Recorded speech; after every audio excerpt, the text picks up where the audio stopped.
The basement door slammed shut behind me, and the lock clicked with a sound that echoed through my chest like a gunshot. I pressed my palms against the cold metal, my breath visible in the freezing December air. Through the thin gap at the bottom of the door, I could see my father's shoes turning away. "Dad, please. We don't want to see your face at Christmas dinner," he said, his voice flat as stone. "You'll stay down here until you agree to give Emily the money." I looked up through the small window in the door. My sister Emily stood behind him, and when our eyes met, she smiled. Not a nervous smile, not an apologetic smile. A smile of pure, calculated victory. I was 36 years old. I had spent 8 years secretly paying off this family's mortgage, saving them from losing everything. And this was my reward, locked in a basement like an animal on Christmas Eve. But as I sat shivering on that concrete floor, I noticed something in the corner that made my heart skip. They had forgotten about the camera. Have you ever sacrificed everything for people who saw you as nothing? My name is Alexandra Reese. I'm 36 years old, and I work as a senior financial analyst at one of the largest investment firms in the city. On paper, my life looks successful, stable career, good salary, a future most people would envy. But the truth is, I've spent my entire adult life feeling like a ghost in my own family, visible only when they needed something from me. The text from my mother arrived on a Thursday evening, just as I was finishing a late dinner alone in my small apartment. "Alexandra, will you come home for Christmas this year? Your father wants the whole family together." I stared at those words for a long time, my thumb hovering over the keyboard, unsure how to respond. The whole family, as if I had ever truly been part of it. I set my phone down and walked to the window, looking out at the apartment building across the street. My neighbour on the 3rd floor had already put up Christmas lights, red and green bulbs twinkling against the cold December night. A wreath hung on their door. Through the window, I could see a family gathered around a dining table, laughing about something I couldn't hear. One day, I told myself, one day I'll have a home like that. A place where I actually belong. My apartment was modest by choice, not necessity. After 15 years of climbing the corporate ladder, I earned more than my parents ever had combined. But I learned very early that showing success in my family only invited resentment. When I bought my first new car at 28, my father called it showing off. When I mentioned a promotion, Emily rolled her eyes and said, "I always had to make everything about myself, so I stopped sharing. I stopped celebrating. I made myself small so they wouldn't have another reason to dismiss me." I picked up my phone again and scrolled back through old messages, stopping at one from last Christmas. Emily had opened my gift in front of everyone, a cashmere scarf I'd spent hours choosing, and laughed. "This colour, seriously? Do you even know me at all?" My father had chuckled along with her. My mother had looked down at her plate and said nothing. I never got an apology. I never even got acknowledgement that it happened. And then there was my 30th birthday. I remember waking up that morning and checking my phone, certain there would be messages waiting. There weren't. Not from my mother, not from my father, not from Emily. I went through the entire day without a single call from my family. But when Emily turned 30 the following year, my parents threw a party. They invited aunts and uncles and cousins I hadn't seen in years. I know because I saw the photos on Facebook photos. No one thought to send me of a celebration. No one thought to invite me to. My phone buzzed, pulling me out of the memory. A text from David, a former colleague who had become one of my closest friends. He was the only person outside my family who knew the truth about how they treated me. "Heading home for the holidays?" I typed back slowly. "Unfortunately, yes." His response came quickly. "You don't have to, you know." But I did. That was the part I couldn't explain, even to myself. Some stubborn, foolish part of me still believed that maybe this year would be different. Maybe this Christmas they would see me. Maybe my mother would smile at me the way she smiled at Emily. Maybe my father would ask about my life and actually listen to the answer. I sent my mother a reply. "I'll be there Saturday." She responded with a single word, "Good." Not wonderful or "we can't wait to see you." Just good. As if confirming a delivery time for a package. I turned off my phone and looked back out the window at those twinkling Christmas lights. But I didn't know then that this trip home would be the last time I ever walked through that door as the obedient daughter they took for granted. I pulled into my parents' driveway on Saturday afternoon, and for a moment I just sat there with the engine running, staring at the house I grew up in. It looked the same as always, 2 stories beige, siding, the same cracked pathway leading to the front porch. But something felt different this time. The air seemed heavier, charged with something I couldn't name. I grabbed my overnight bag and the gifts I'd brought carefully, chosen modestly wrapped, nothing that could be criticised as showing off, and walked to the front door. Before I could even knock, it swung open, and there was Emily. "Alexandra, oh my God, I missed you so much." She threw her arms around me in a hug so tight it nearly knocked the gifts from my hands. I stood frozen, my arms awkwardly pinned to my sides, trying to process what was happening. Emily had never hugged me like this. Emily had never hugged me at all, not since we were children too young to know better. "It's so good to see you," she said, pulling back with a smile that stretched across her entire face. Come in. Mom and Dad are in the kitchen." I stepped inside my instincts, screaming that something was wrong. Emily's warmth felt rehearsed, like she was performing for an audience I couldn't see. Her eyes didn't match her smile, they were watching me too carefully, calculating something behind that cheerful mask. The living room stopped me in my tracks. A massive flat-screen television dominated one wall, easily 60 inches or more. The old floral couch I remembered from childhood had been replaced with a sleek leather sectional. New curtains hung in the windows. A crystal bowl sat on the coffee table, filled with decorative ornaments that looked like they came from one of those expensive home stores downtown. For a family supposedly struggling with financial difficulties, they had certainly found money for upgrades. I walked toward the kitchen and caught a glimpse of my mother standing near the counter. She was holding something, an old leather journal with a worn brown cover, and when she saw me in the doorway, her face went pale. She shoved the journal into a drawer and slammed it shut so quickly that the dishes on the counter rattled. "Alexandra," she said, her voice too bright, too forced. "You made it." "Hi, Mum." She crossed the room and gave me a brief, stiff hug, the kind that ends before it really begins. Over her shoulder, I saw my father sitting at the kitchen table reading a newspaper. He didn't look up. "Hi, Dad?" He grunted something that might have been a greeting, still not raising his eyes from the page. Dinner that evening was an exercise in endurance. We sat around the dining room table, new. I noticed solid oak with carved legs eating off dishes I had never seen before. Delicate white porcelain with gold trim around the edges. The kind of dishes people buy when they have money to spare, not when they're worried about paying bills. My father dominated the conversation from the start, complaining about everything he could think of. The price of groceries had gone up again. Property taxes were bleeding them dry. The heating bill this winter was going to be outrageous. He spoke with the righteous indignation of a man being crushed by circumstances beyond his control. Emily nodded along sympathetically. "It's been so hard," she said, reaching over to touch our father's arm. "The economy is just brutal right now. Families everywhere are struggling." I said nothing. I just looked around at the new television, the new furniture, the expensive dishes we were eating from, and wondered exactly who they thought they were fooling. Then Emily turned to me with that same calculated smile.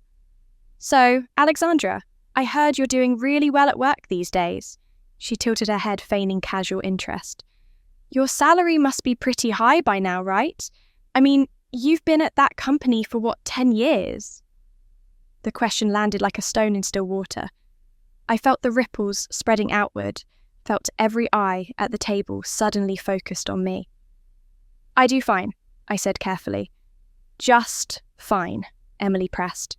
"Come on, you're always so modest. You must be making good money. Senior financial analyst, that sounds impressive." "I'm comfortable." "But, what does comfortable mean, 6 figures? My father finally looked up from his plate, and I saw the same hungry attention in his eyes that I saw in Emily's. They weren't asking out of curiosity. They were asking because they wanted something. "I don't really like to discuss salary," I said, keeping my voice neutral. "It's personal." Emily laughed, but it came out sharp. "Personal? We're family, Alexandra. Since when is anything personal between family?" "Since you mocked my Christmas gift in front of everyone. Since you forgot my birthday. Since you made me feel like a stranger in my own home for 36 years. I didn't say any of that. I just smiled and took another bite of food I could barely taste. My mother sat through all of this without saying a word. She pushed food around her plate, her eyes fixed on some middle distance that didn't include any of us. But every few minutes I caught her glancing at me quick, furtive looks that vanished the moment I tried to meet them. There was something in those glances. Guilt, maybe, or fear, or some complicated mixture of both. I thought about the journal she had hidden so frantically when I walked in, and I wondered what secrets my mother was keeping locked away in that drawer. Dinner dragged on for another hour, filled with more complaints about money and more pointed questions about my career that I deflected as gracefully as I could. By the time we finished, my nerves were stretched so thin I could feel them humming beneath my skin. I helped clear the dishes, grateful for an excuse to escape the table. I was standing at the sink, rinsing plates, when I heard my father's chair scrape back against the floor. The room went quiet. I turned around to find him staring at me, his expression harder than I had seen it all evening. Emily sat beside him with her hands folded in her lap, that smile still playing at the corners of her mouth. My mother looked down at the table, refusing to meet anyone's eyes. Then, my father set down his fork, looked directly at me and said, "We need to talk privately. Now." I followed my father down the hallway toward his study, my footsteps echoing against the hardwood floor. The house felt different at night, smaller somehow, the walls pressing in closer than I remembered. He walked ahead of me without looking back, his shoulders stiff with purpose, and I knew before we even reached the door that whatever was coming would not be good. He opened the study and gestured for me to enter. The room smelled like old books and pipe tobacco, the same smell it had carried my entire life. His desk sat against the far wall, covered in papers and bills. A single lamp cast a circle of yellow light that left the corners in shadow. "Close the door," he said. I did. He settled into his leather chair and looked at me the way he always had, like I was a problem to be solved rather than a daughter to be loved. I remained standing, my arms crossed over my chest, waiting for whatever performance he had prepared. "Your sister is in trouble," he said finally. "She has debts, significant debts, and she needs help paying them off." I felt my stomach tighten but kept my voice steady. "What kind of debts? That's not your concern. What matters is that she needs $50,000, and she needs it soon." $50,000. The number hung in the air between us like smoke. I let out a breath and shook my head slowly. "Dad, I don't have $50,000 just sitting around." His eyes narrowed. "Don't lie to me, Alexandra. I know what you make at that company. I know you've been hoarding money while your family struggles. Your mother told me you drive a nice car, live in a decent apartment. You have money. You're just too selfish to share it." The accusation stung more than I wanted to admit. I had spent years hiding my success specifically to avoid moments like this, and somehow they had still found a way to turn it into a weapon against me. "Even if I had that kind of money," I said carefully, "why can't Emily pay her own debts? She has a job. She has a husband. Why does this fall on me?" My father's face darkened.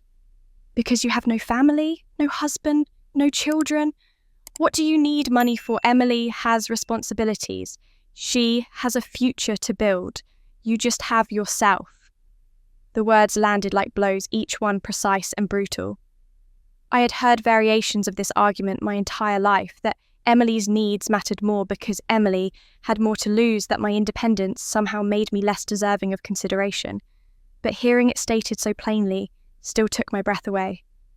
Emily is fragile. My father continued, his voice softening slightly. She's always been fragile. She needs protection. She needs support. That's what family does, Alexandra. We protect the ones who can't protect themselves. I almost laughed at that. Emily fragile. Emily who had manipulated every situation to her advantage since we were children. Emily who smiled at me over dinner while plotting to extract $50,000 from my pocket. A memory surfaced, unbidden, sharp and clear despite the years. I was 14 years old, standing at the edge of the public pool on a sweltering July afternoon. Emily was 12, splashing around in the deep end, even though she wasn't a strong swimmer. I saw her go under, saw her arms flailing, and I dove in without thinking. I pulled her to the surface. I dragged her to the side of the pool while she coughed and sputtered. I saved her life. But when we got home, everything changed. Emily ran to our parents, crying, her face red and blotchy with tears. "She pushed me in," she wailed. "Alexandra pushed me into the deep end. I almost drowned because of her." I stood there in shock, water still dripping from my hair, trying to explain what had really happened. But my father's face had already hardened into judgment, and my mother was already gathering Emily into her arms. "She's lying," I said. "I saved her. I pulled her out."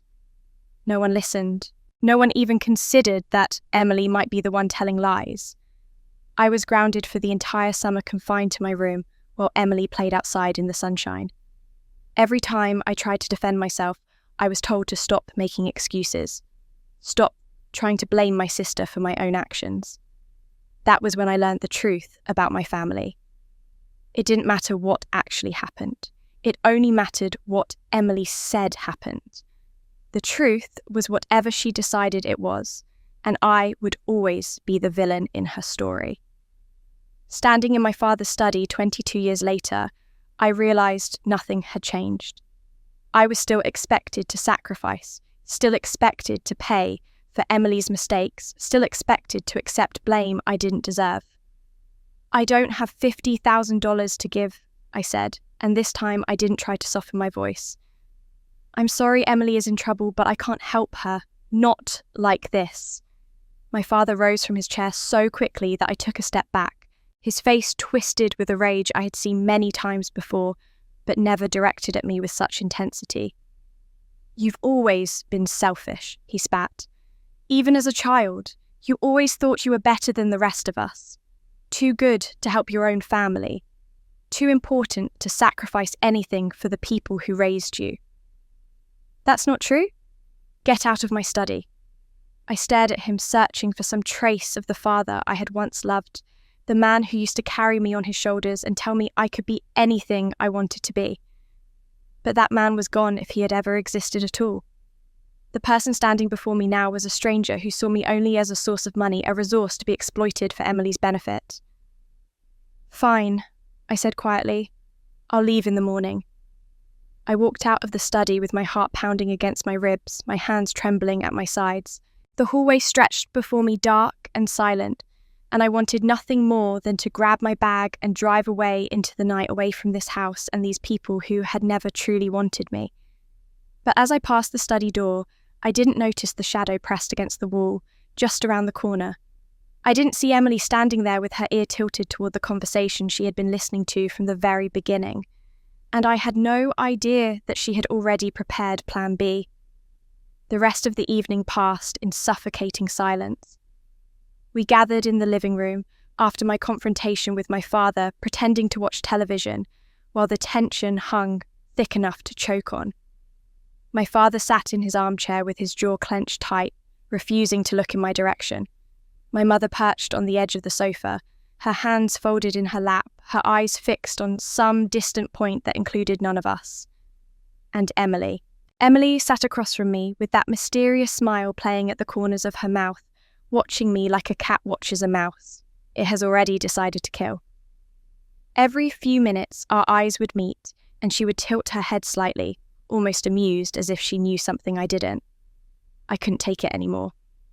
"I'm leaving first thing in the morning," I announced, standing up from my chair. "I'll get a hotel room tonight if that's easier for everyone." My father finally looked at me, his expression cold and dismissive. "Fine. Do whatever you want. You always do. I turned toward the stairs, ready to grab my bag and escape this house and these people who made me feel like a stranger in the place where I grew up.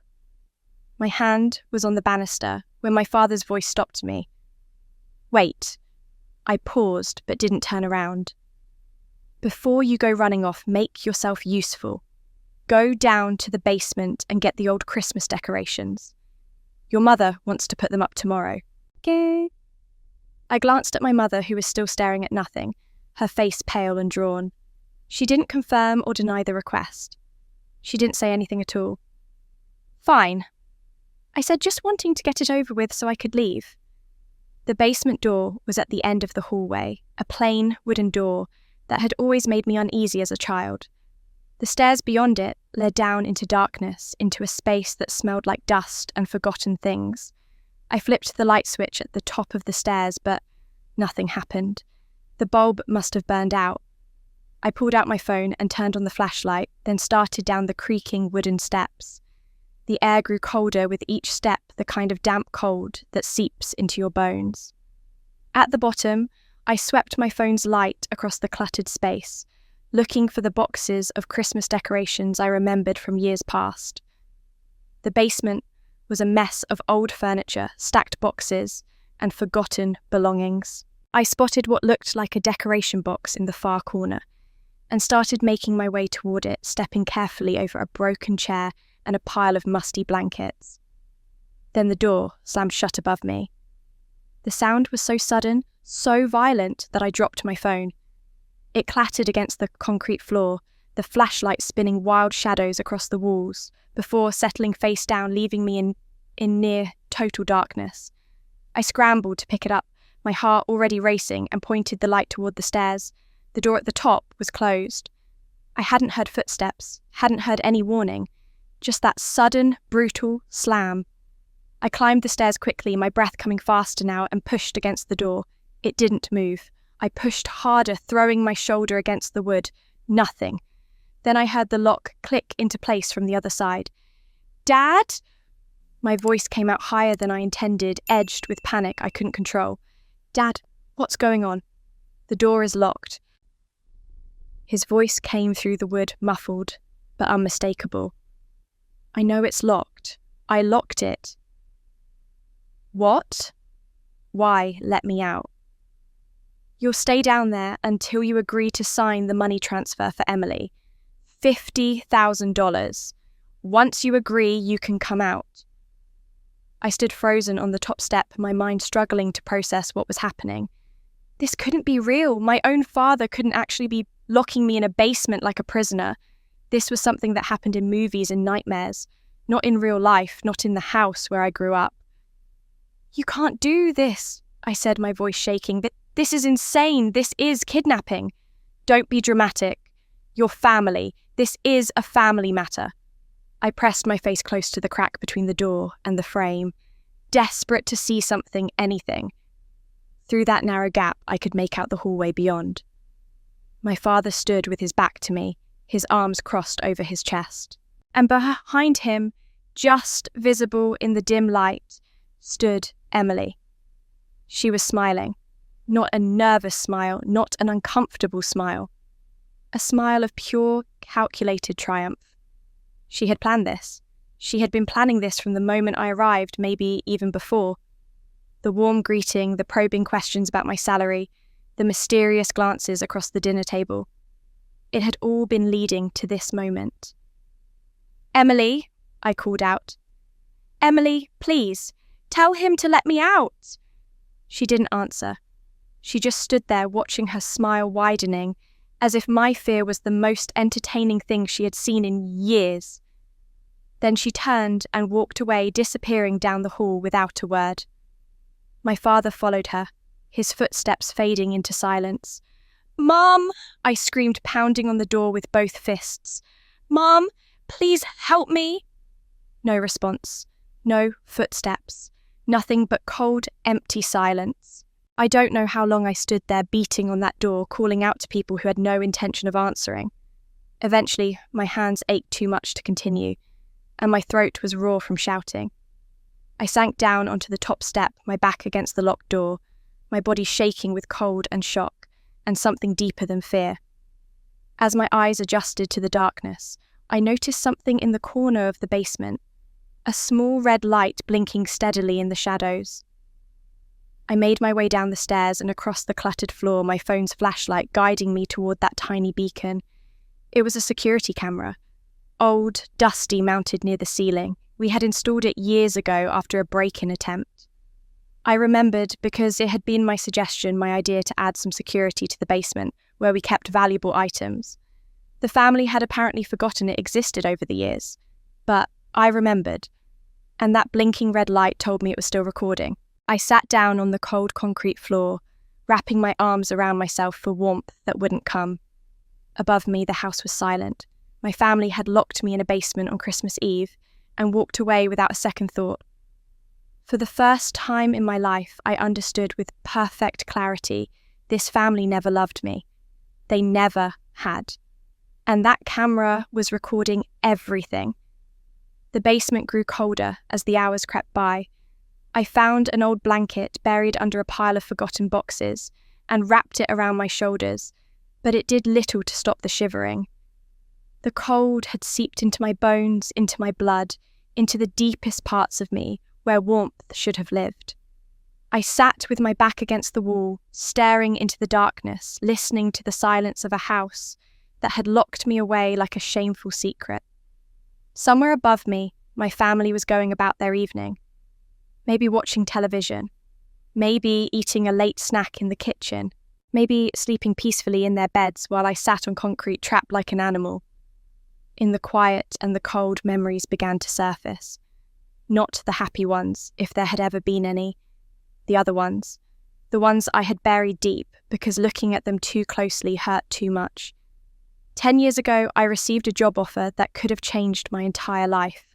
A company in California wanted me to lead their financial planning division. The salary was double what I was making. The opportunity was everything I had worked towards since college. I remember holding that offer letter in my hands, reading it over and over, imagining a new life on the other coast. Sunshine, ocean air, a fresh start far away from the family that made me feel invisible. I told my mother about it over the phone, excited to share the news, even though I knew she wouldn't understand why it mattered so much to me. But instead of congratulations, I heard her voice crack with tears. "If you leave, who will take care of Emily?" She had said her words thick with manufactured grief. "She's so fragile, Alexandra. She needs you here. We all need you here. How can you be so selfish as to abandon your family?" I stayed. I turned down the offer. I watched that door close forever because my mother's tears had convinced me that leaving would make me a bad daughter, a bad sister, a bad person. I sacrificed my dream because they told me Emily needed me, even though Emily had never needed anyone but herself. And what had I gotten in return? A basement prison on Christmas Eve.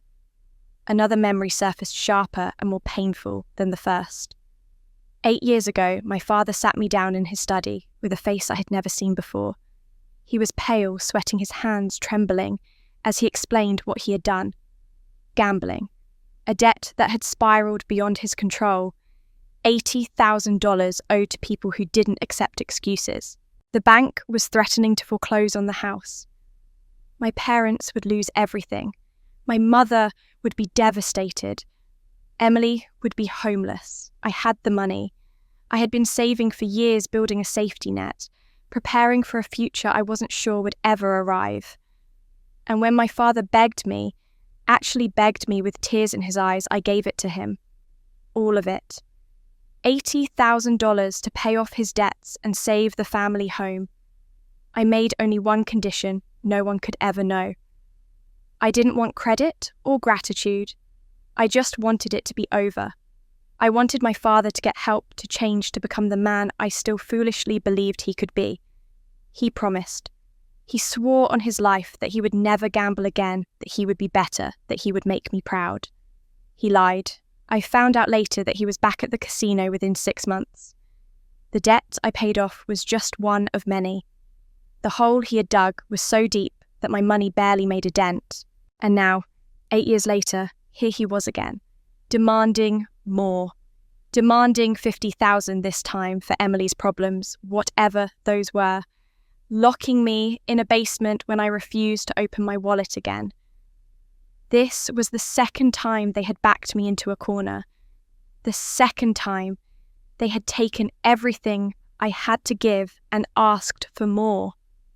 I looked up at the security camera in the corner, that little red light still blinking steadily in the darkness. It was recording. It had been recording this entire time. And suddenly something shifted inside me. The fear didn't disappear, but it moved aside to make room for something else. Something harder. Something that refused to be a victim any longer. I stood up slowly, letting the blanket fall from my shoulders. I walked across the basement until I was standing directly beneath the camera, my face tilted up toward the lens. "My name is Alexandra Reese," I said, my voice clear and steady despite the cold. "Today is December 19th. It is approximately midnight. I am being held in this basement against my will because I refused to give my sister $50,000. My father locked me in here. My sister Emily was present and did nothing to stop it. My mother has not come to help me." I paused, taking a breath, making sure every word was captured. I did not consent to being here. I want to leave. They will not let me. I stepped back from the camera and returned to my spot against the wall, wrapping the blanket around myself once more. The basement had a small window near the ceiling, barely large enough to let in any light. Through it, I could see a sliver of the house next door. Mrs. Henderson lived there. She was a widow in her 70s who had been our neighbour for as long as I could remember. When I was a child, she used to give me cookies over the fence and tell me I was a sweet girl who deserved good things. I wondered if she was awake now, sitting in her living room with a cup of tea, completely unaware that just a few feet away, a woman was being held prisoner by her own family. Would anyone notice I was missing? Would anyone care?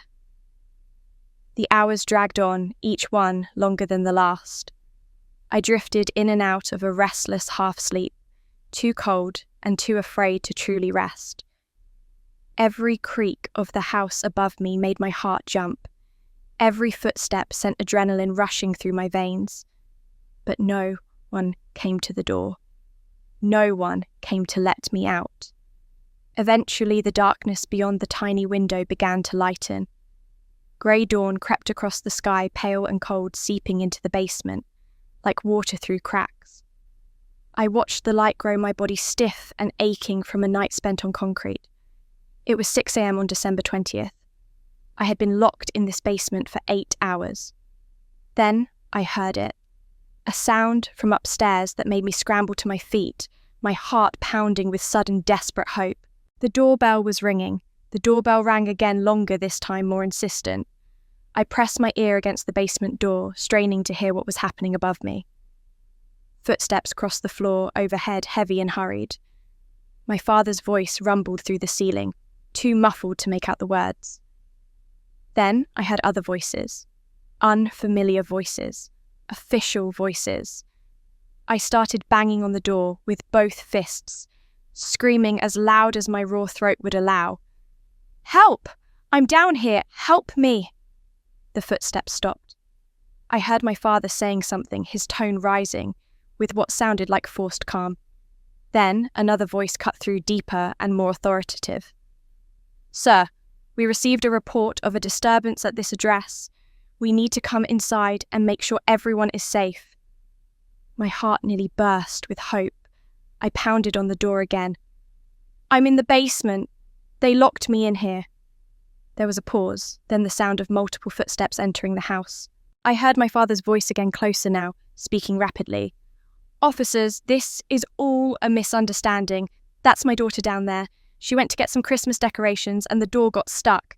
These old houses, you know how it is. We were just about to let her out." I screamed back through the door. "He's lying. He locked me in here last night. I've been down here for hours." Another voice joined the conversation. one I recognized immediately. Mrs. Henderson, our elderly neighbour, her tone sharp with indignation. "I didn't just hear arguing last night," she said firmly. "I saw him. I was looking out my window because of all the shouting, and I saw him drag a young woman toward the back of the house. Then I heard banging and someone calling for help. That's why I called you. Something is very wrong here." My father's voice turned condescending. "Mrs. Henderson is a lovely woman, but she's getting on in years. Her eyesight isn't what it used to be. She must have misunderstood what she saw. I'm 72 years old, and my eyes work just fine." Ms. Henderson snapped back. "I know what I saw, and I know what I heard. That girl was screaming for help." One of the officers spoke again. "Sir, we're going to need to see the basement. Now." "That's really not necessary. It wasn't a request." I heard Emily's voice, then sweet and concerned, dripping with false worry. "Officers, I should explain. My sister has mental health issues. She's been struggling for years. We were just trying to help her calm down last night. Sometimes she gets confused and says things that aren't true." The words hit me like a slap. Mental health issues. They were going to try to paint me as crazy, as unstable as someone whose word couldn't be trusted. It was the same playbook they had used my entire life, the same strategy Emily had perfected since childhood. "We still need to see the basement," the officer repeated, unmoved by Emily's performance. Silence fell over the house. I could almost feel my father calculating his options, weighing the risks of compliance against the risks of refusal. The seconds stretched out like hours. Then, a voice I hadn't expected cut through the tension. My mother's voice, quiet but clear. "Open the door." The silence that followed was deafening. In 36 years, I had never once heard my mother contradict my father. She had always deferred to him, always stepped aside, always let him make every decision, no matter how wrong it was. But now, in this moment, she had spoken. "What did you say?" My father's voice was dangerous, barely controlled. "Open the door," my mother repeated. "Let her out. This has gone far enough." I heard footsteps approaching, then the sound of keys jangling. The lock clicked. The door swung open. Light flooded into the basement, so bright after hours of darkness that I had to shield my eyes. I blinked rapidly, trying to adjust, trying to make sense of the figures standing at the top of the stairs. 2 police officers in uniform. Mrs. Henderson in her bathrobe, her white hair pinned back, her face creased with concern. My father red-faced and rigid. Emily standing behind him with her arms crossed, and my mother off to the side, her eyes finally meeting mine. I climbed the stairs slowly, one step at a time. My legs were stiff from sitting on concrete all night.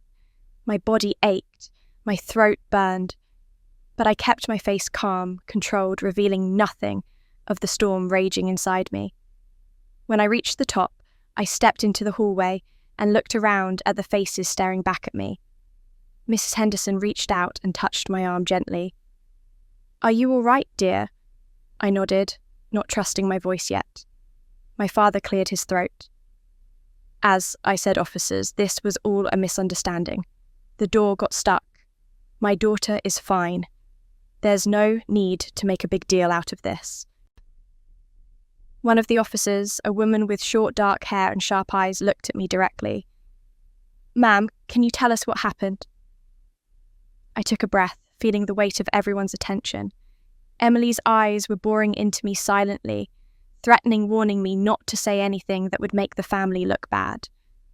My father's jaw was clenched so tight I could see the muscles twitching. My mother had retreated into herself again, her brief moment of courage already fading. But I was done being silent. I was done protecting people who had never protected me. I looked directly at my father, letting him see that I was no longer afraid. Then turned to the officers and spoke in a voice that didn't waver. "My name is Alexandra Reese.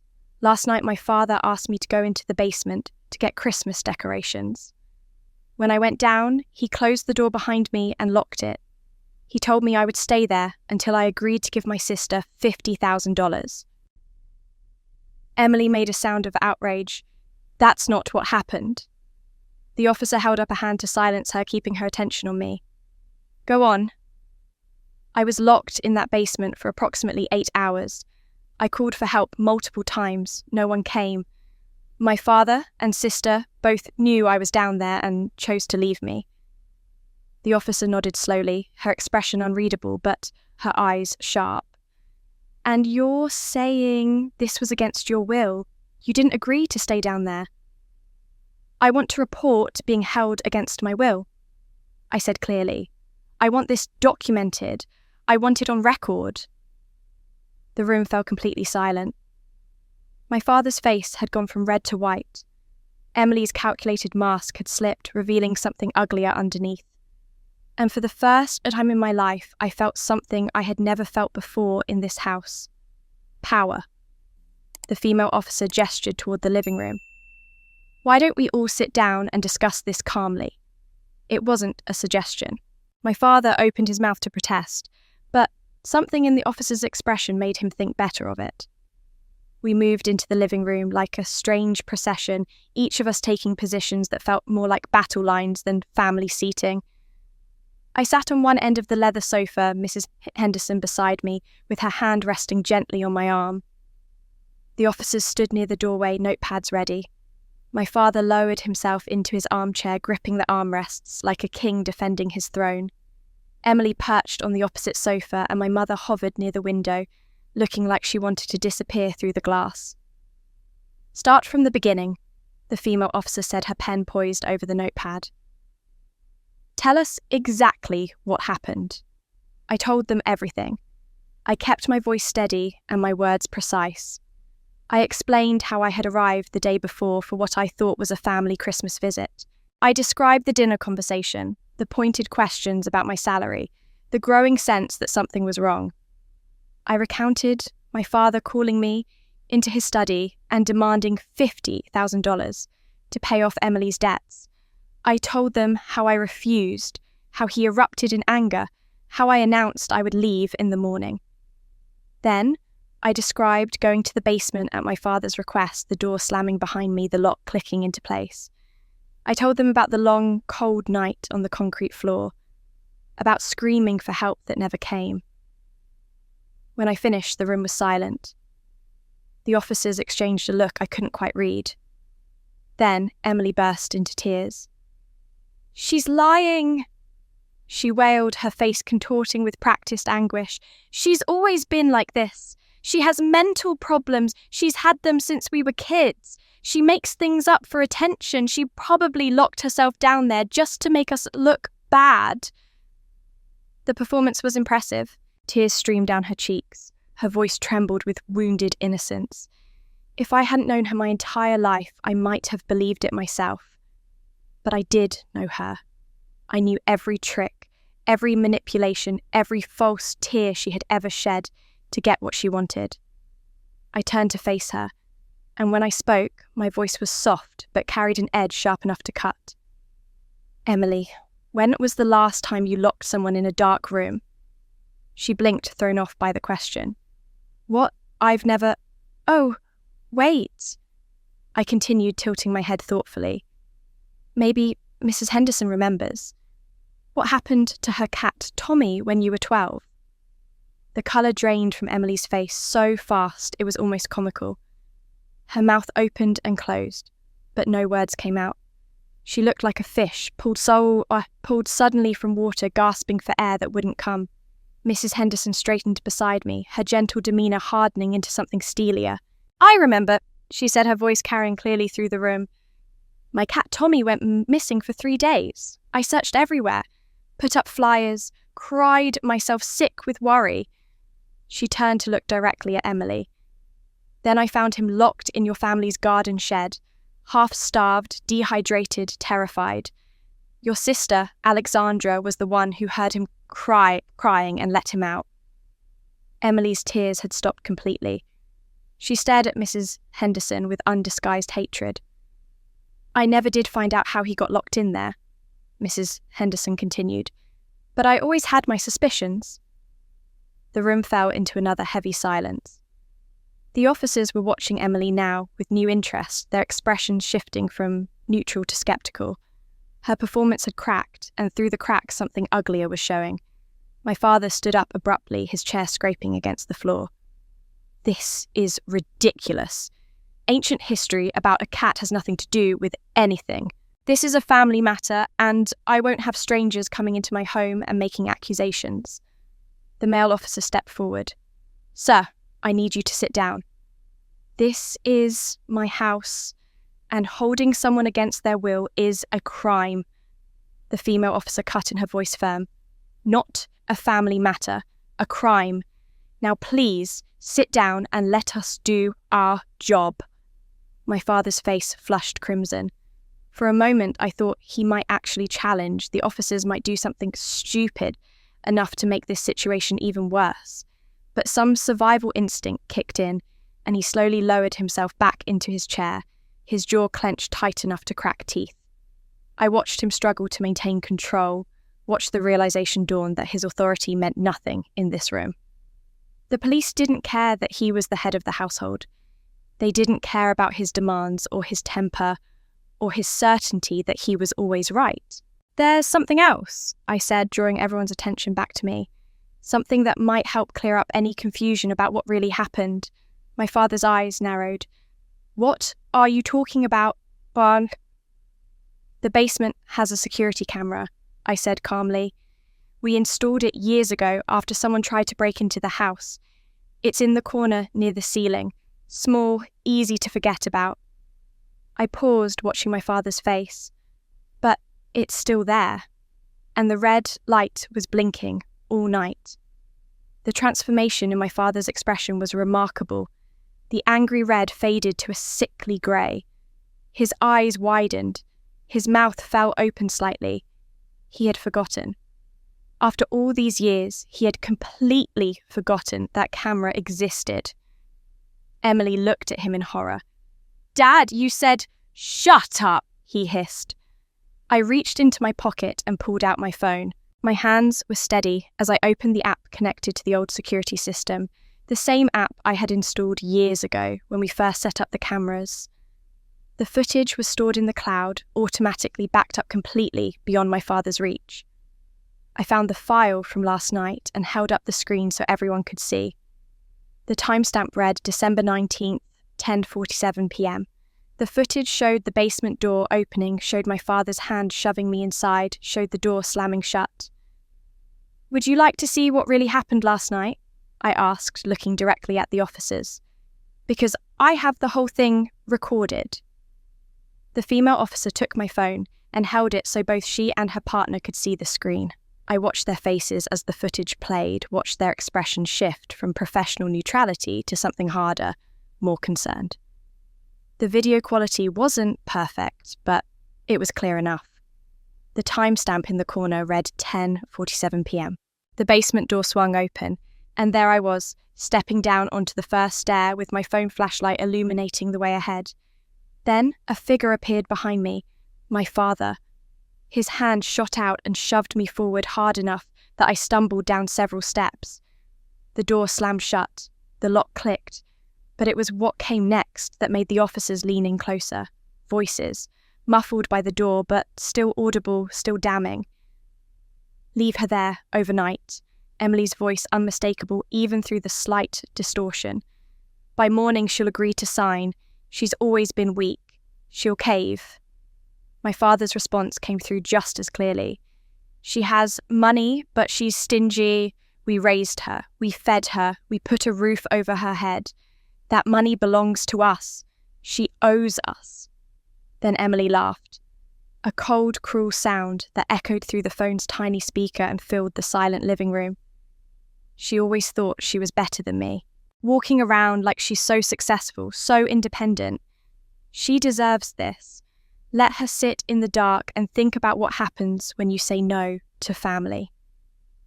The video continued, showing nothing but the dim basement, but the audio kept recording. My own voice calling for help, banging on the door, screaming for someone to let me out. And Above it all, silence from the people who were supposed to love me. The officer paused the video and looked up. The room had gone completely still. Even the air seemed to have stopped moving, frozen by the weight of what everyone had just heard. Emily's face was the colour of old paper. Her carefully constructed mask of innocence had shattered completely, leaving nothing but naked fear underneath. She opened her mouth closed. It opened it again, but no words came out. For once in her life, my sister had nothing to say. My father tried to recover. He stood up from his chair, his hands raised in a gesture meant to look reasonable. Now, officers, I understand how that might sound, but you have to understand the context. Alexandra has always been difficult. We were trying to help her see reason. This was never meant to. "Sir, please sit down," the male officer said firmly. "But if you'll just let me explain, you told your daughter she owes you money because you raised her." The female officer said, her voice flat. "Then you locked her in a basement to force her to pay. That's not context. That's coercion." "It wasn't like that." "We have it on video, sir. We heard exactly what it was like."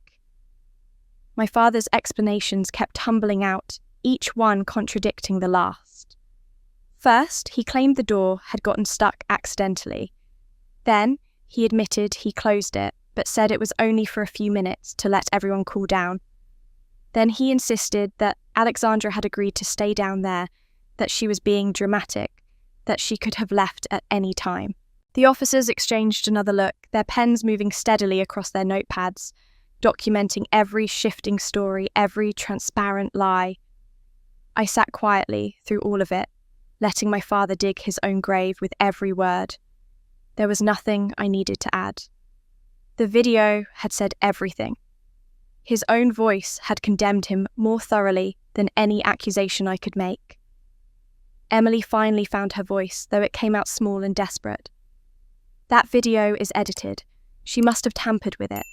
Alexandra works with computers. She knows how to fake things." "I work in finance," I said calmly, "not video production. And that footage is stored automatically in cloud backup, with timestamps that can't be altered. Your lawyers can verify it if you'd like. I'm sure the police will want their own experts to examine it as well." Emily's mouth snapped shut. Mrs. Henderson squeezed my arm gently. "I knew something was wrong in this family," she said quietly. "I've watched this girl grow up. I've seen how differently they treated her. But I never imagined it was this bad." I looked across the room at my mother. She had retreated to the far corner of the sofa, making herself as small as possible. Her hands were trembling in her lap, fingers twisting together in endless nervous patterns. Throughout this entire ordeal, she had barely spoken. She had let my father and sister do all the talking, all the lying, all the defending. But now, for the first time, she was looking at me. Really looking at me. And the expression on her face wasn't the distant pity I had seen so many times before. It wasn't the resigned acceptance of a woman who had given up. It was something deeper. Something that looked almost like regret. Like she was seeing clearly, maybe for the first time, exactly what her silence had cost. Our eyes met across the room. I didn't know what I expected. An apology, maybe. Some acknowledgement of all the years she had stood by while I was overlooked and dismissed and treated like an inconvenience. But she said nothing. She just sat there, trembling, trapped in her own guilt, too weak to speak even now. I turned away.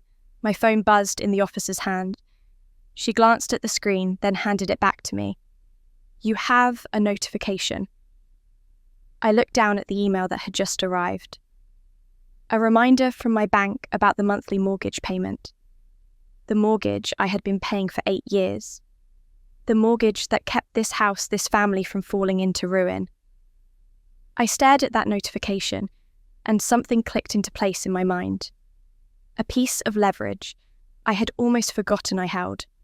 A truth that would shift the balance of power in this room even further. I knew exactly what I had to do next. The officers spent another hour documenting everything. They took my statement, photographed the basement, downloaded a copy of the security footage. They explained that I had the right to press charges, for unlawful imprisonment, and that a detective would be in contact within the next few days. My father sat in stony silence through all of it, his face a mask of barely controlled fury. Emily had retreated to the kitchen where I could hear her pacing back and forth, her heels clicking against the tile like the ticking of a bomb. When the officers finally left, promising to file their report and follow up, soon the house fell into an uneasy quiet. Mrs. Henderson gave me one last encouraging pat on the arm before heading back to her own home, leaving me alone with the family that had locked me in a basement less than 12 hours ago. My father rose from his chair the moment the front door closed. "Now listen here." "No," I said. "You listen." The word stopped him cold. I had never spoken to him like that. In 36 years, I had never once raised my voice to my father, never challenged his authority, never pushed back against his demands. I had swallowed every insult, absorbed every slight, accepted every unfair treatment, because that was what good daughters did. But I wasn't interested in being a good daughter anymore. I pulled out my phone and dialed a number I knew by heart. The bank's customer service line. I put it on speaker and held the phone out so everyone in the room could hear. "First National Bank, this is Michael speaking. How can I help you today?" "Hello, Michael. My name is Alexandra Reese. I'm calling about the mortgage on a property at 742 Maple Drive. I'm listed as a co-signer on the loan." "Of course, Ms. Reese. Let me pull up that account." A pause, the sound of typing. "Yes, I see your name here. You've been the primary payer on this mortgage for approximately 8 years. Is there an issue with your account?" My father's face had gone rigid. Emily had emerged from the kitchen, her eyes wide with confusion. Neither of them had known. Neither of them had any idea. "I'd like to stop all payments on this mortgage effective immediately," I said. The room exploded. "You can't do that," my father roared, lunging toward me. "That's my house. You have no right." I held up one hand to stop him while keeping my eyes on the phone. "Michael, can you confirm for everyone present what my rights are regarding this loan?" "Certainly, Ms. Reese." Michael's voice remained professionally calm, despite the shouting he could undoubtedly hear. "As a co-signer on the mortgage, and a 40% owner of the property as listed on the deed, you have full authority to make decisions regarding your payment contributions. If you choose to stop making payments, that is entirely within your legal rights." Emily pushed past our father, her face contorted with rage. 40%? What is he talking about? You don't own any part of this house. So actually, I do, I said, keeping my voice level. 8 years ago, Dad's gambling debts put this house into foreclosure. The bank was going to take everything. So I paid off the debt, $80,000, and I made sure my name went on the deed as a condition of saving this family from homelessness. The colour drained from Emily's face. She turned to our father, searching for denial for some explanation that would make this not true. But he couldn't meet her eyes. He stood there with his fists clenched, caught in a truth he had hidden for nearly a decade. "You never told me," Emily whispered. "It wasn't your business," our father growled. "Ms. Reese's," Michael's voice came through the speaker. "Would you like me to process the payment stop?" "Yes, please." "Understood. I should inform you that without continued payments, the mortgage will go into default. After 90 days, foreclosure proceedings will begin. Do you understand these consequences?" "I understand them completely."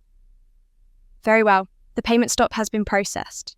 Is there anything else I can help you with today?" "That's all. Thank you, Michael." I ended the call and slipped my phone back into my pocket. The silence in the room was absolute. My father stared at me like he was seeing a stranger, someone he didn't recognize, someone he had never bothered to truly know. Emily found her voice first, though it came out shrill and desperate. "You're stealing our parents' house after everything they did for you. This is how you repay them." I looked at her calmly. "Everything they did for me, You mean locking me in a basement, demanding $50,000, treating me like an ATM instead of a daughter?" I shook my head slowly. "I saved this house, Emily. I saved it 8 years ago when Dad's gambling almost destroyed everything. And what did I get in return? Not gratitude, not respect. I got forgotten. I got overlooked. I got locked in a basement on Christmas Eve." "You can't do this," my father said, his voice hoarse. "You'll destroy us." "No," I replied. "You destroyed yourselves. I'm just done cleaning up the mess." The reality of the situation was finally sinking in. Without my payments, they would lose the house my father had always treated as his kingdom, his domain, his proof of success. It would be taken away, and there was nothing he could do to stop it, because I had been the one holding it all together from the beginning. My mother had been sitting motionless through all of this, a ghost on the edge of the sofa. But now she stirred.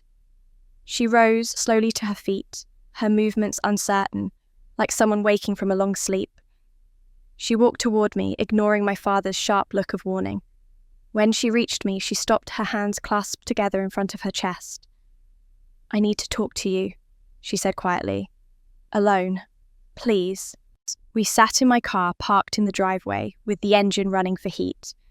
The house loomed behind us, its windows dark except for the living room where I could see my father pacing back and forth like a caged animal. Emily's silhouette moved past the curtains, probably already plotting her next move.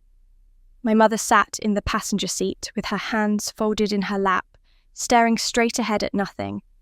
She looked smaller than I remembered, shrunken somehow as if the events of the past 24 hours had physically diminished her. For a long moment, neither of us spoke. Then she began to cry, not the dramatic sobs I had seen from Emily. These were quiet tears, the kind that come from a place too deep for sound. They rolled down her cheeks and dripped onto her clasped hands, and she made no move to wipe them away. "I've been wrong," she whispered. "I've been silent for too long, and I don't know if you can ever forgive me for that." I didn't respond. I wasn't sure what to say. Part of me wanted to comfort her, to tell her everything would be all right. But another part, the part that had spent a night on a cold basement floor, couldn't summon that kind of generosity. Not yet. "Your father has controlled everything for 40 years, she continued, her voice barely audible above the hum of the car's heater. "The money, the decisions, who we see, where we go, what we're allowed to say. I haven't had $1 of my own since the day we got married. Everything goes through him. Everything has always gone through him." She turned to look at me, and I saw decades of exhaustion in her eyes. "When you sent money home, I never saw any of it. He told me you were too busy with your career to help the family. He said you were selfish, that you didn't care about us. I believed him because I didn't know any different. I didn't know you had been sending money all along." The revelation hit me like a punch to the chest. All those years I had transferred funds to my parents' account, thinking I was helping my mother, easing her burdens, and she had never seen a cent of it. "When you paid off the gambling debt," my mother said, "I found out by accident. I overheard him on the phone with the bank. He made me promise never to mention it, never to acknowledge what you had done. He said it would only encourage you to think you were better than us. I gripped the steering wheel, my knuckles going white, and you just went along with it. I was afraid." Her voice cracked on the word. "Alexandra, I know that's not an excuse. I know I should have been stronger. But you have to understand your father wasn't always like this. When we were young, he was different, kind even. But something changed over the years. He became harder, crueler. And by the time I realized how bad it had gotten, I didn't know how to get out."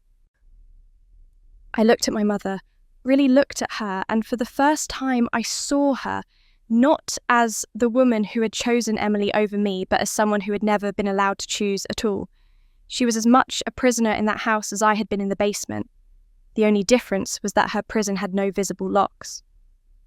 "I wanted to protect you," she said, reaching out tentatively to touch my arm. So many times I wanted to speak up. When Emily lied about the pool, when your father forgot your birthdays, when they laughed at your Christmas gift last year. I wanted to say something to defend you, but every time I tried, he would shut me down, and I was too weak to fight him. Tears were streaming down her face now, and despite everything, I felt something soften inside me. Not forgiveness, not yet, but understanding. My mother was not the enemy. She was a casualty of the same war that had been waged against me my entire life. "Mum," I said gently, "I love you. I never stopped loving you even when it felt like you didn't love me back. But I can't keep sacrificing myself for this family. I can't keep giving and giving while everyone takes and takes. It's destroying me." She nodded, wiping at her tears with the back of her hand. "I know, I understand, and I'm not asking you to keep sacrificing. I'm just asking for one chance to make things right, to be the mother I should have been all along. I didn't know if that was possible. Too much had happened, too many wounds had been inflicted. But looking at her sitting there, broken and pleading, I couldn't bring myself to slam the door completely shut. "I need time," I said finally. "I need Benny to figure out what comes next. But I'm not closing the door on you, Mum. Not yet." She let out a shaky breath, something like hope flickering in her eyes. "Thank you. That's more than I deserve." I drove her back to the front of the house and watched her walk inside, her shoulders hunched against the cold December air. My father appeared in the doorway, his face twisted with anger, pulling her inside before slamming the door shut. I pulled out of the driveway and headed toward my apartment, my mind churning with everything that had happened. The basement, the video, the mortgage revelation, my mother's confession. It was almost too much to process. My phone sat in the cup holder beside me, and about halfway home it started buzzing. Then it buzzed again, and again. A relentless stream of notifications that made the phone vibrate across the plastic holder like something alive and angry. I pulled over to the side of the road and picked it up. Facebook, dozens of notifications, comments, messages, tags. I opened the app and felt my stomach drop. Emily had posted a long emotional screed about her mentally unstable sister who was trying to destroy the family and steal their parents' home. She painted herself as the victim, the loving daughter caught in the crossfire of a jealous sibling's rage, and the extended family had believed every word. I sat in my car on the side of the road, scrolling through Emily's Facebook post with a growing sense of disbelief. She had crafted her narrative perfectly, painting herself as the heartbroken sister, trying to hold her family together while I tore it apart. "I don't even know how to write this," the post began. "My sister, Alexandra, has always struggled with mental health issues, but we never imagined it would come to this. This Christmas, she showed up at our parents' house and made terrible accusations against our family. She's now threatening to take away our parents' home, the house they worked their whole lives to build. My mother is devastated. My father is heartbroken. Please keep our family in your prayers during this difficult time. Mental illness is a terrible thing, and we're doing everything we can to get Alexandra the help she needs." The comments underneath were a flood of sympathy and outrage, none of it directed at Emily. "So sorry you're going through this. Stay strong." I always thought something was off about Alexandra. Remember how she never came to family gatherings? Praying for your parents, they don't deserve this. Some people just can't stand to see others happy. Jealousy is a disease. I scrolled further, my stomach tightening with each new comment. Relatives I hadn't spoken to in years were weighing in, people who knew nothing about my life or my relationship with my family. They had read Emily's version of events and accepted it as truth without question. My phone buzzed with a text message, then another, then 5 more in rapid succession. Aunt Patricia. "Alexandra, I just saw Emily's post. I can't believe you would do this to your parents after everything they sacrificed for you." Uncle Robert. Your mother called me crying. How could you threaten to take their house? Have you no shame? Cousin Michelle, I always knew you thought you were better than the rest of us. But this is a new low even for you. Cousin Daniel, family comes first. Always. You need to apologise and make this right before it's too late. The messages kept coming, each one more accusatory than the last. Not a single person asked for my side of the story. Not one relative thought to question whether Emily might be lying. They had all chosen their side, and it wasn't mine. I drove the rest of the way home in a daze, my mind racing with possible responses. I could post my own version of events on Facebook. I could share the video from the basement camera. I could expose Emily's lies in front of everyone who had believed her. But as I parked outside my apartment building and sat in the darkness of my car, I realised that would be exactly what Emily wanted. She had drawn me onto a battlefield of her choosing where truth didn't matter, and whoever shouted loudest won. If I engaged, if I tried to defend myself in the court of public opinion, it would only escalate the drama. It would become a spectacle, a family feud played out for the entertainment of strangers. I wasn't going to give her that satisfaction. I climbed the stairs to my apartment and locked the door behind me, finally allowing myself to breathe. The silence of my small home wrapped around me like a blanket. No shouting, no accusations, no one demanding money or locking me in basements, just quiet. I made myself a cup of tea and sat down at my kitchen table with my laptop. My hands were still shaking slightly as I typed, but my mind was clear for the first time since this nightmare began. I searched for the name of a lawyer I had consulted about a year ago. I had gone to her with vague concerns about my family situation, about the money I had given them over the years, about whether I had any legal recourse if things ever went badly. At the time, I had convinced myself I was overreacting, that things would never get bad enough to need a lawyer. I had been wrong. Linda Thompson, attorney at law. Her website showed a professional woman in her late 50s with sharp eyes and a no-nonsense expression. I remembered liking her when we met. She had listened without judgment and given me straightforward advice. She had told me to document everything, to keep records of every financial transaction, every conversation, every instance of mistreatment. I had followed her advice.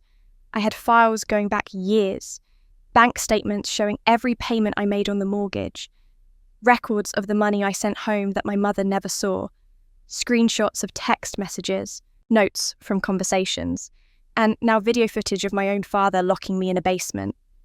I sent an email requesting an urgent appointment, explaining briefly that the situation I had discussed with her a year ago had escalated dramatically. Then I spent the next 2 hours organising my evidence into a folder, printing documents, making copies of everything important. By the time I finished, it was nearly midnight. My eyes burned with exhaustion, but my mind wouldn't stop racing.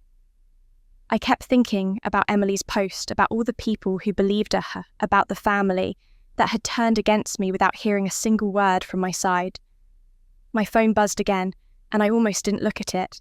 I couldn't stomach another accusatory message from a relative who had already made up their mind. But the name on the screen made me pause. David. I opened the message. I saw what your sister posted. I don't know all the details of what happened, but I know you. I've known you for 5 years, and I know that's not who you are. Whatever is going on, I'm here if you need to talk. Are you okay? I stared at those words for a long time. In a day filled with accusations and betrayals, someone believed in me. Someone who had no obligation to take my side, who had nothing to gain from supporting me, had reached out simply because he cared. I typed back slowly. It's been a rough couple of days, but I'm okay. Thank you for checking on me. It means more than you know. His response came quickly. You don't have to go through this alone. Whatever you need, I'm here. For the first time since my father locked us that basement door, I felt tears prick at my eyes. Not tears of despair or fear, but Something else. Relief, maybe, gratitude. The knowledge that even when my own family had abandoned me, there were still people in this world who saw me for who I really was. I slept fitfully that night, my dreams filled with dark basements and locked doors and Emily's cold smile. But when I woke the next morning, I felt something I hadn't felt in a long time: determination. I showered, dressed in my most professional clothes, and gathered the folder of evidence I had prepared the night before. It was thick with documents, heavy with proof of everything my family had done. Then I walked into Linda Thompson's law office, ready to fight back.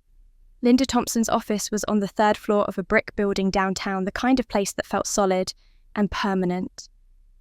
I sat in the waiting room, clutching my folder of evidence, watching the minute hand on the wall clock tick slowly toward my appointment time. My stomach was a knot of nervous energy. The receptionist called my name, and I followed her down a hallway lined with framed diplomas and legal certificates. Linda Thompson stood when I entered her office, extending her hand with a firm grip. She looked exactly as I remembered her sharp eyes behind reading glasses. Silver hair cut short and practical, an air of calm competence that immediately put me at ease. "Alexandra," she said, gesturing to the chair across from her desk. "I got your email last night. It sounds like things have escalated significantly since we last spoke." "That's an understatement," I replied, settling into the chair and placing my folder on her desk. She sat down and opened the folder, spreading the documents across her workspace. For several minutes, she read in silence, her expression giving nothing away. I watched her eyes move across bank statements, mortgage documents, screenshots of text messages. When she reached the printed stills from the basement video, she paused, studying them carefully before moving on. "Tell me everything that happened this weekend," she said finally. "Start from the beginning." I told her. From arriving at my parents' house on Saturday afternoon to Emily's strange warmth to the dinner conversation about money. I described my father's demand for $50,000 and my refusal. I recounted being tricked into going to the basement, and the moment I heard the lock click behind me. I told her about the long, cold night on the concrete floor, about recording my statement on the security camera, about Mrs. Henderson calling the police. Linda listened without interrupting, occasionally making notes on a legal pad. When I finished, she leaned back in her chair and removed her glasses, rubbing the bridge of her nose. "You have an extremely strong case," she said. "Potentially multiple cases, actually. False imprisonment is the most obvious charge. Your father locked you in that basement against your will for approximately 8 hours. That's a crime. The video evidence makes it essentially incontestable." "What about Emily?" I asked. "She was part of it. She planned it. Based on what you have told me and what's captured on that recording, Emily could be charged as a co-conspirator or accessory. She clearly participated in the planning and encouraged your father to keep you locked up." Linda picked up one of the documents from the folder. "But that's not all we're looking at here." She slid a stack of papers toward me. Credit card statements. My credit card statements covered in highlighted charges I hadn't made. "When you came to see me last year, you mentioned that your sister had access to one of your cards. I told you then to monitor those statements carefully. Did you?" I nodded. "I started tracking every charge she made. I thought maybe she was just borrowing a little here and there, that she would pay me back eventually. But she never did. And it kept growing." Linda flipped through the pages, her pen tapping against the highlighted totals. Over $15,000 in charges over 3 years. Clothing stores, restaurants, online shopping, spa treatments. All on your card, none of it authorized by you. She looked up at me. "Using someone's credit card without their consent is fraud. This isn't a civil matter. This is criminal." The word hung in the air between us. Criminal. My sister had committed a crime against me, and I had the documentation to prove it. "There's more," I said, pulling another document from the folder. The contract from 8 years ago, when I paid off my father's gambling debt. Linda took the paper and studied it, her eyes scanning the legal language. It was the agreement I had insisted on before handing over $80,000 to save my family's home. my name added to the deed as a partial owner. 40% of the property properly recorded with the county. "This is solid," she said, nodding slowly. "Whoever drafted this did good work. It's legally binding and properly executed. Your ownership stake is indisputable." "So I can force a sale if they can't buy me out?" "Absolutely. As a co-owner, you have the right to petition for partition and sale if the other owners can't agree on terms or can't afford to purchase your share. Given that you've also been the one making mortgage payments for 8 years, you may have a claim for reimbursement of those funds as well." I felt a weight lift from my shoulders. For so long, I had been operating on instinct, doing what felt necessary without knowing if I had any real power. Now, a professional was confirming what I had hoped. I wasn't helpless. I had options. I had leverage. Linda set down the contract and looked at me directly. "Alexandra, I need to ask you something important before we proceed. What do you want from this money revenge justice? Because the answer to that question will determine how we approach everything going forward." I had thought about this question all night, turning it over in my mind during the hours I couldn't sleep. What did I want? Part of me wanted to see my father and Emily face legal consequences for what they had done. Part of me wanted every dollar I had ever given them paid back with interest. Part of me just wanted to walk away and never see any of them again. But underneath all of that, there was something simpler, something that mattered more than money or punishment. "I want them to know I'm not the daughter they can step on anymore," I said quietly. "I want them to understand that their actions have consequences. For 36 years, they've treated me like I don't matter, like I exist only to serve their needs. I want that to stop. I want them to see that I have power too, and I'm not afraid to use it." Linda nodded, a slight smile crossing her face. "That's a good answer. It tells me you're thinking clearly, not just reacting emotionally. We can work with that." She began outlining the next steps. We would send formal legal notice to my father and Emily, informing them of potential charges and civil claims. We would request mediation as a first attempt at resolution. If they refused to cooperate, we would escalate to formal legal proceedings. Throughout all of it, we would document everything and prepare for the possibility of going to court. By the time I left her office an hour later, my head was spinning with information, but my heart felt lighter than it had in days. I had a plan. I had a path forward. I was no longer alone in this fight. I was walking to my car when my phone buzzed with a text message. I expected another attack from a relative, another piece of hate mail inspired by Emily's Facebook post. But it was from my mother. "I have something to give you, something I've kept for 20 years. Can we meet?" I chose a cafe on the other side of town, far from my parents' neighbourhood, and far from anywhere Emily might think to look. It was a quiet place, with mismatched chairs and soft music playing from hidden speakers, the kind of spot where people came to read books and have private conversations. I arrived early and took a table in the back corner, positioning myself so I could see the door. My mother walked in 15 minutes later, looking older than I'd ever seen her. She moved carefully, like someone carrying a weight that had grown too heavy to bear. In her hands, she clutched the old leather journal I had glimpsed her hiding when I first arrived at the house. The same journal she had shoved into a drawer the moment she saw me looking. She spotted me and made her way to the table, sliding into the chair across from me. For a moment, neither of us spoke. The journal sat between us like a bridge. Neither of us was sure how to cross. "Thank you for meeting me," she said finally, her voice barely above a whisper. "I wasn't sure you would come." "I almost didn't," I admitted. "But you said you had something important." She nodded and pushed the journal across the table toward me. Her hands were trembling so badly that the leather cover shook against the wooden surface. "I've kept this for 20 years, she said. "I started writing in it when you were 16 after the incident at the pool. When Emily lied and your father believed her, and I couldn't make myself speak the truth." Her eyes filled with tears. "I was too weak to protect you, so I wrote instead. I documented everything, every injustice you suffered, every moment I failed you. I stared at the journal, afraid to touch it.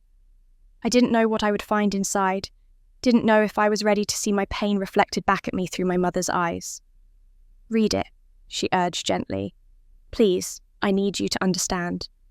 I picked up the journal and opened it to a random page. My mother's handwriting filled the lines neat and careful, each entry dated at the top. June 15th, 2005. I read silently.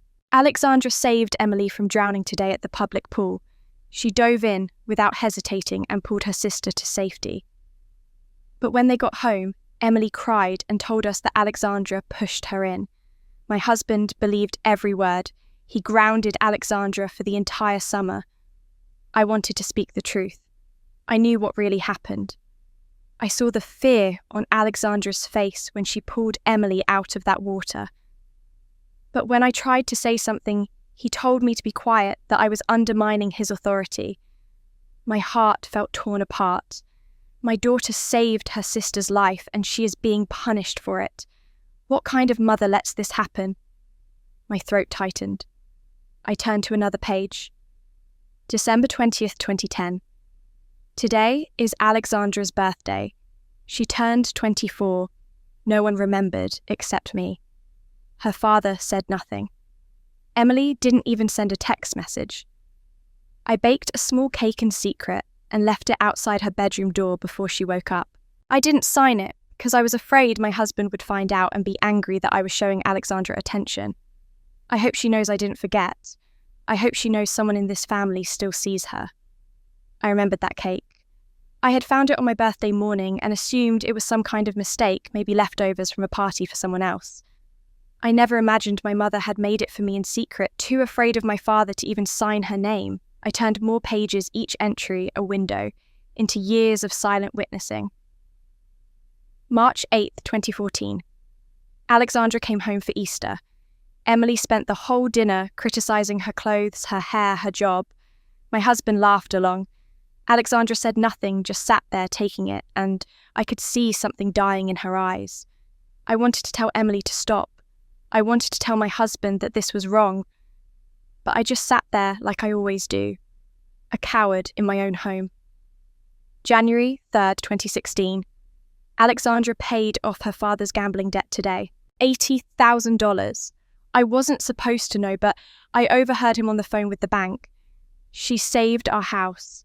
She saved everything we have. And she asked for nothing in return except that we keep it secret. My husband agreed, then spent the evening complaining about how Alexandra never visits enough. He doesn't deserve her. None of us deserve her. But I am the worst of all because I know the truth, and I still say nothing. The words blurred as tears filled my eyes. Not tears of pain this time, not tears of anger or frustration. These were different. These were the tears of finally being seen. For 20 years, my mother had watched everything. She had witnessed every injustice, every betrayal, every moment when I was made to feel small and worthless. And she had been too afraid to speak up, too trapped in her own prison to break free and defend me. But she had seen. She had known. She had written it all down as a testament to the truth that no one else would acknowledge. I looked up at my mother, tears streaming down both our faces. "I don't deserve forgiveness," she said, her voice cracking. "I know that. I let you down more times than I can count. I stood by while they hurt you, and I never once had the courage to say stop. But I need you to know, Alexandra, I always saw you. I always knew who you really were. I was just too cowardly to stand up." I couldn't speak. The weight of decades was pressing down on my chest, all the years of feeling invisible, of believing that no one in my family cared enough to notice my suffering. And now, here was proof that at least one person had been watching all along, had been carrying the burden of that knowledge in silence. "Why didn't you ever tell me?" I finally managed. "Because I was ashamed," she whispered. "How could I show you this journal and admit that I knew everything and did nothing. I thought keeping it secret was easier than facing what I had become. Before I could respond, the cafe door swung open with enough force to rattle the windows. Emily stood in the doorway, her face flushed red with fury, her eyes scanning the room until they landed on us in the corner. She started walking toward our table. Emily crossed the cafe in long, furious strides, weaving between tables with complete disregard for the other customers. Her heels clicked against the wooden floor like gunshots. Her face was twisted with rage, and I could see her hands clenched into fists at her sides. "Mum!" she spat as she reached our table. "What are you doing here? Why are you meeting her?" My mother didn't flinch. Something in her had shifted since our conversation in the car, since she handed me that journal filled with 20 years of silent guilt. She looked up at Emily with an expression I had never seen before. Calm, resolute, almost peaceful. "Sit down, Emily," she said quietly. "We need to talk like adults." Emily let out a harsh laugh. "Talk? There's nothing to talk about. She's trying to destroy our family, and you're sitting here having coffee with her like nothing happened." She jabbed a finger in my direction. "Do you know what she's doing? She's going to take our house. She's going to throw you and Dad out on the street." I said, "Sit down." The steel in my mother's voice surprised all three of us. Emily blinked momentarily, thrown off by a tone she had never heard from our mother before. For a moment, she wavered, uncertainty flickering across her features. Then her anger reasserted itself. "I'm not sitting down," Emily hissed. "I'm not going to pretend everything is fine when she's out here poisoning you against your own family." She turned her full attention to me, her eyes blazing. "You think you're so clever, don't you? Playing the victim, making everyone feel sorry for you. You've always been jealous of me. You've always wanted what I have." I set the journal aside and reached into my bag, pulling out a folder I'd brought from my meeting with Linda Thompson. I opened it and slid a stack of papers across the table toward Emily. $15,000, I said calmly. "You used my credit card for 3 years without my permission. It's all documented here. Every charge, every store, every spa treatment and restaurant meal." I tapped the papers with my finger. "Can you explain this?"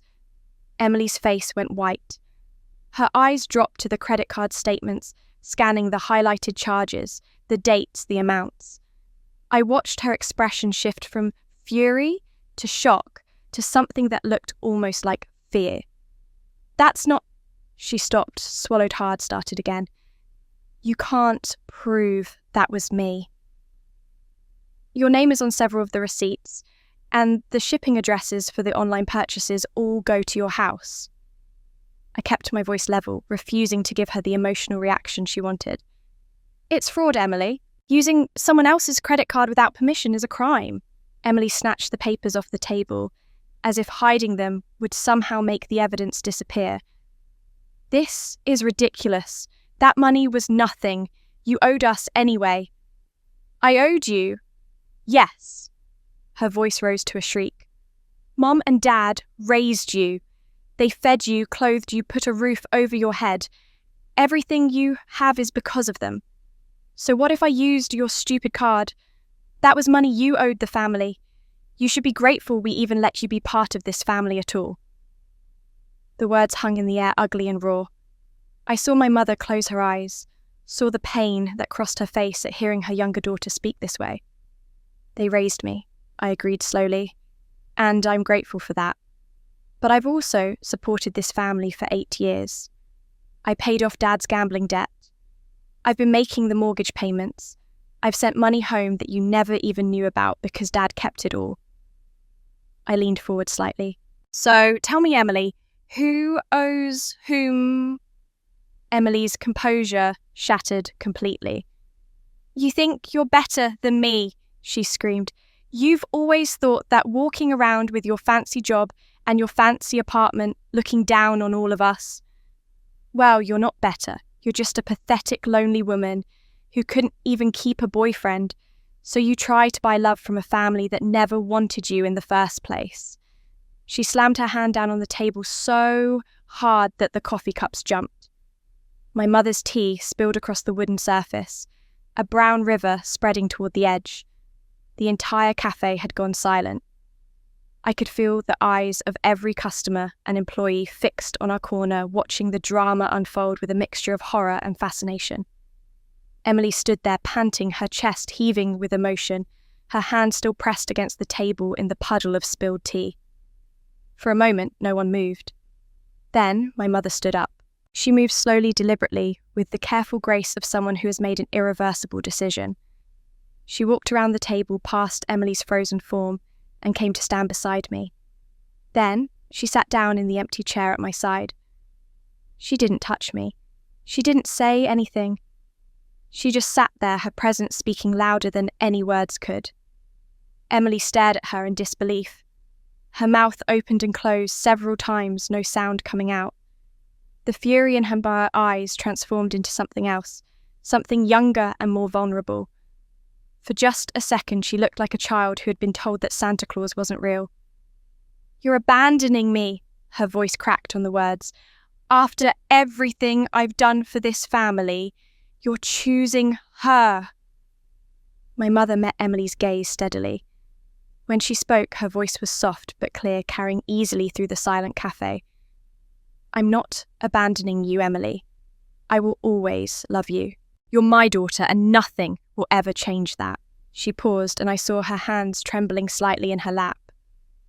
"But I can no longer close my eyes. I can no longer pretend that what's happening in this family is normal or acceptable.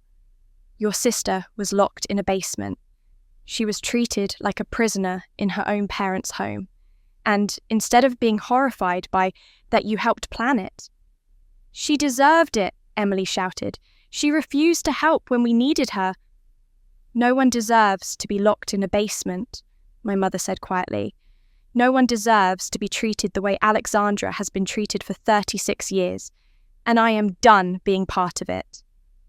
Emily looked between us, her face cycling through rage and betrayal, and something that might have been the beginning of fear. She must have realized in that moment that the family dynamic she had relied on her entire life was crumbling beneath her feet. The mother who had always taken her side, who had always let her get away with everything, was finally drawing a line. "You'll regret this," Emily said, her voice low and dangerous. "Both of you. You'll regret turning against me." Then she turned and stormed out of the cafe, leaving spilled coffee and stunned silence in her wake. The cafe staff came over to clean up the spilled coffee, their movements quick and practiced, their eyes carefully avoiding ours. Other customers slowly returned to their conversations, though I could still feel glances being cast in our direction. The drama of Emily's exit had left a residue that lingered in the air. My mother sat beside me, her hands wrapped around a fresh cup of tea the server had brought without being asked. She looked exhausted, drained in a way that went beyond simple tiredness. The confrontation with Emily had cost her something, and I could see her trying to gather the pieces of herself back together. There's something else you need to know," she said after a long silence. "About Emily, about why she is the way she is." I waited, not sure I wanted to hear more. Part of me had already accepted Emily as simply cruel, simply selfish, a villain in the story of my life who needed no explanation beyond her own malice. But another part, the part that still remembered a little sister who used to climb into my bed during thunderstorms, wanted to understand. When Emily was 5 years old, my mother began, her voice barely above a whisper. "Your father said something to her that changed everything." I was in the kitchen and I heard him through the doorway. Emily had fallen and scraped her knee, and she was crying, wanting comfort. But instead of comforting her, your father knelt down and said something that still haunts me to this day. She paused, her hands tightening around the teacup. He said, "You're weak. You're the weakest one in this family. If no one takes care of you, you'll die. You need to make sure people always put you first or you won't survive." I felt something cold settle in my stomach. Emily had been 5 years old, just a child with a scraped knee looking for love from her father. "He didn't say it just once," my mother continued. "He repeated it over and over throughout her childhood. Every time Emily faced a challenge, Every time she struggled with something, he would remind her how weak she was, how dependent she was on others. He convinced her that she couldn't survive on her own, that she needed to be prioritized, or she would fall apart. I thought about Emily's desperate need for attention, her manipulation, her fury when anyone threatened her position as the favourite child. Suddenly, it made a terrible kind of sense. Why? I asked. Why would he do that to his own daughter? My mother shook her head slowly. Your father's own father treated him the same way. He grew up believing he was weak, that he needed to fight for every scrap of attention, or he would be forgotten. When Emily was born, something in him saw a reflection of his own childhood fears. He didn't know how to love her without passing on the same damage that was done to him. And me. I couldn't keep the bitterness from my voice. What did he see in me? Strength, my mother said quietly. From the very beginning, you were independent, self-sufficient. You didn't cling to him the way Emily did. You didn't need his constant validation to feel secure. She met my eyes and I saw tears gathering in hers. And I think that threatened him. Your strength made him feel unnecessary. So instead of celebrating it, he tried to diminish it. He ignored you, overlooked you, made you feel invisible. Because if you didn't need him, then what purpose did he serve? The psychology of it was twisted and sad and infuriating all at once. My father had damaged both his daughters, just in different ways. Emily had been made to believe she was weak and helpless. I had been made to believe I was unworthy of love. Two sides of the same broken coin. I feel sorry for what happened to Emily, I said finally, weighing each word carefully. I really do. What Dad did to her when she was 5 years old was cruel and wrong, and it shaped her into the person she became. I understand that now. I paused, making sure my mother heard what came next. But understanding doesn't mean accepting. Sorry doesn't mean I'm willing to keep being her victim. She made choices. She chose to lie about me at the pool. She chose to use my credit card. She chose to help lock me in that basement. Those were her decisions made as an adult who knows the difference between right and wrong. My mother nodded, a sad acceptance settling over her features. You're right. I'm not asking you to forgive her. I'm not even asking you to feel sympathy for her. I just wanted you to know the full picture, so you could understand that this family's dysfunction goes back further than you or Emily or even your father. It's a cycle that's been spinning for generations. Then it ends with me, I said quietly. I won't pass this on. I won't let it define the rest of my life. We sat together for a while longer, two women trying to make sense of a family that had caused them both so much pain. Eventually, my mother needed to go home to face my father, and whatever consequences awaited her for choosing my side in that public confrontation. Before she left, I made a decision. I pulled out my phone and typed a text message to Emily. My thumb hovered over the send button as I read it one more time. You have 48 hours to think about everything.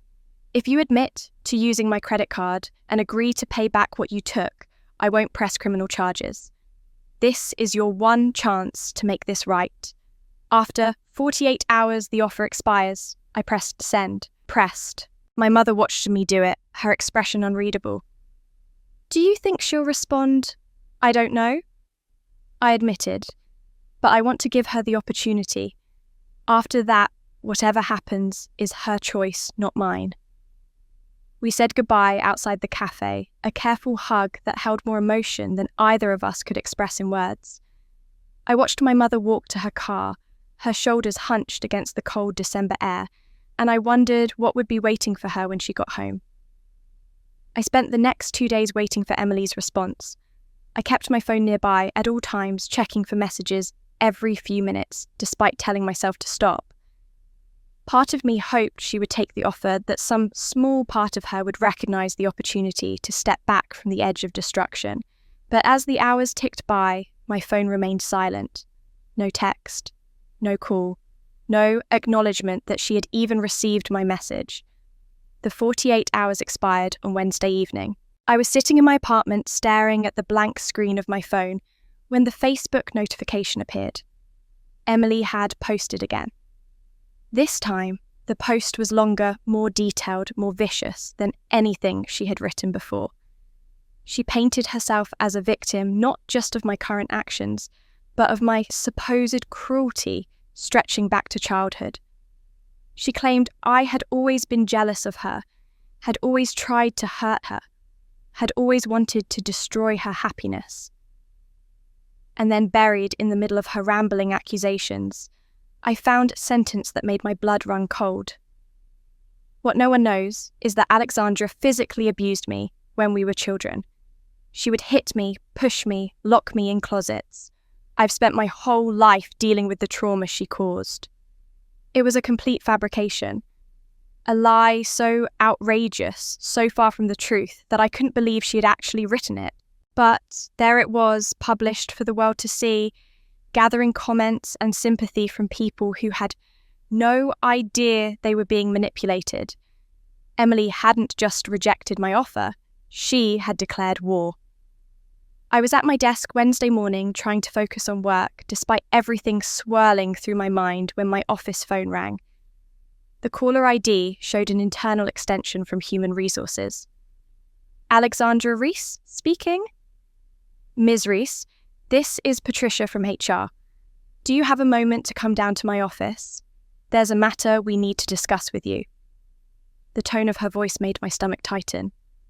Something was wrong. I saved my work and made my way down the hall to the HR department, my mind racing through possibilities. Had Emily somehow reached into my professional life, I didn't want to believe she would go that far, but after everything else she had done, nothing seemed beyond her anymore. Patricia met me at the door of her office and closed it behind us. She was a woman in her early 60s with kind eyes and a professional demeanour that I had always appreciated during our limited interactions. Please sit down, she said, gesturing to a chair across from her desk. I want to assure you right away that you're not in any trouble, but I need to inform you of something that happened this morning. I sat my hands gripping the armrests more tightly than necessary. We received a phone call about an hour ago, Patricia continued. The caller claimed to be concerned about your mental stability. She said you've been experiencing severe psychological episodes and suggested that you might not be fit to handle important projects or client interactions. The words hit me like a physical blow. I knew immediately who had made that call. There was only one person who would try to sabotage my career as revenge for refusing to be her victim. Did the caller identify herself? I asked, keeping my voice steady despite the anger building in my chest. She said she was a concerned family member. She didn't give her name, but she mentioned specific details about you that suggested she knew you personally. Patricia leaned forward slightly. Alexandra, I want you to know that we don't put stock in anonymous accusations like this. Your work here has been exemplary, but company policy requires me to document the call and inform you about it. I took a deep breath. The caller was almost certainly my sister. We're in the middle of a serious family dispute, and she's been harassing me online and apparently now through my workplace. Patricia nodded slowly, her expression sympathetic. That's what I suspected. Anonymous calls like this, especially ones that can't be verified, are often personal in nature. She paused. Would you like us to provide you with the recording of the call? Given the circumstances, you might need it for documentation purposes. I felt a spark of hope. You recorded the call. All incoming calls to HR are recorded for quality assurance and legal protection. If this is part of a harassment campaign against you, you have every right to that recording. I could barely believe what I was hearing. Emily had tried to sabotage my career, and in doing so, she had created evidence against herself. Yes, I said quickly. Yes, I would very much like a copy of that recording. Patricia made a note on her pad. I'll have it sent to your email by end of day. And, Alexandra, I'm sorry you're going through this. If there's anything else the company can do to support you during this difficult time, please don't hesitate to ask. I thanked her and returned to my desk.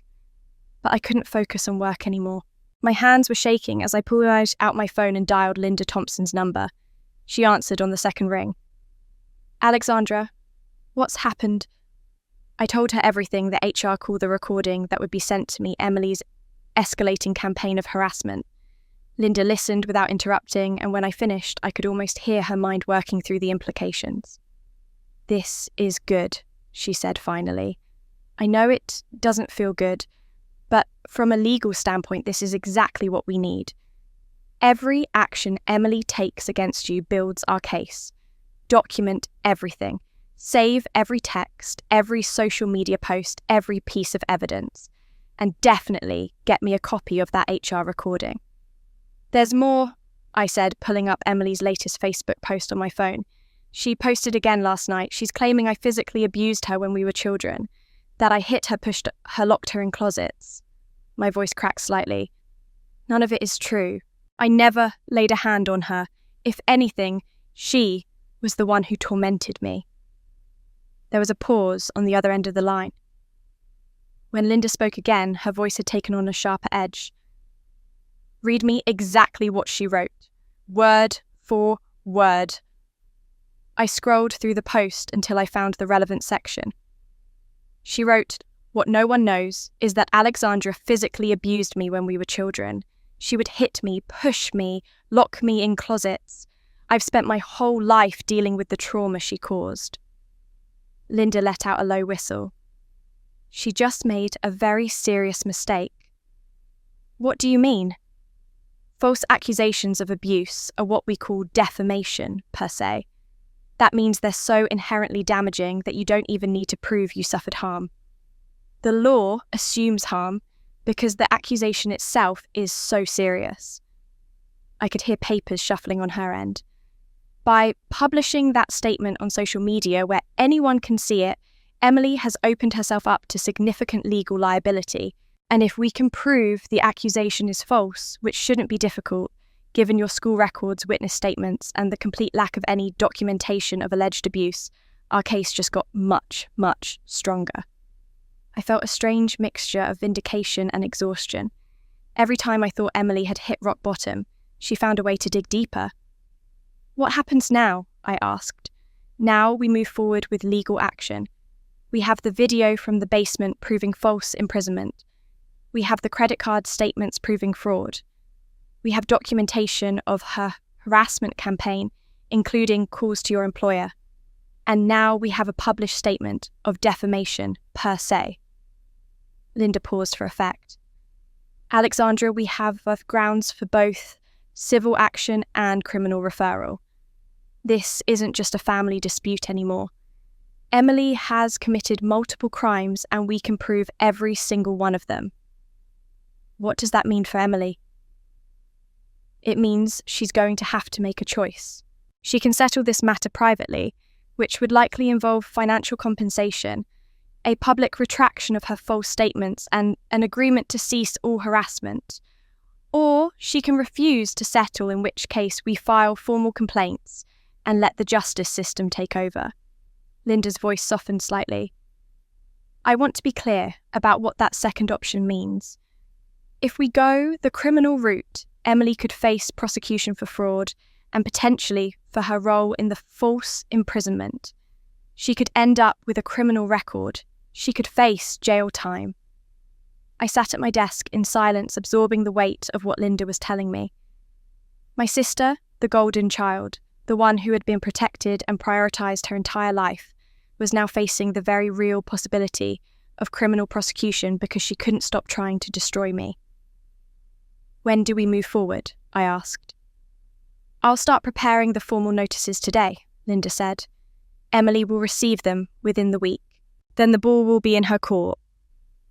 The lawyer paused, and when she spoke again, her words carried the gravity of everything that was about to unfold. "Emily will have to choose settle and face the consequences of her actions, or refuse and face prosecution. Either way, this ends now." The weeks between Christmas and the New Year passed in a blur of legal preparations and sleepless nights. I spent hours in Linda Thompson's office organising evidence into neat folders and chronological timelines, the video from the basement camera, screenshots of Emily's Facebook posts, the credit card statements showing years of unauthorized charges, the recording from HR documenting the harassing phone call to my employer, bank records proving I had been paying the mortgage for 8 years, the contract showing my 40% ownership of the house. By early January, we had assembled a case file that was nearly 3 inches thick. Every accusation could be backed up with documentation. Every claim Emily had made could be refuted with evidence. Looking at it all spread across Linda's conference table, I felt a strange mixture of pride and sadness. Proud that I had protected myself so carefully over the years. Sad that it had come to this. "This is one of the most thoroughly documented cases I've ever handled," Linda said, reviewing the materials one more time. "Emily's lawyer is going to have a very difficult time disputing any of this." I nodded, but I couldn't shake the heaviness that had settled in my chest. No matter how strong our case was, I was still preparing to go to war with my own family. Some part of me still wished things could have been different. My phone rang while I was driving home from Linda's office that afternoon. The caller ID showed David's name, and I felt a small warmth spread through me at the sight of it. He had been texting regularly since Christmas, checking in on me, offering support without pushing for details. I pulled over to take the call. "Hey," I said. "Thanks for calling." "I've been thinking about everything you've been going through," he said without preamble, "and I want to help. Really help, not just send supportive text messages." "David, you don't have to do that. This is my family's mess." "I know I don't have to. I want to." He paused and I could hear him gathering his thoughts. "Alexandra, I've been following what your sister has been posting online.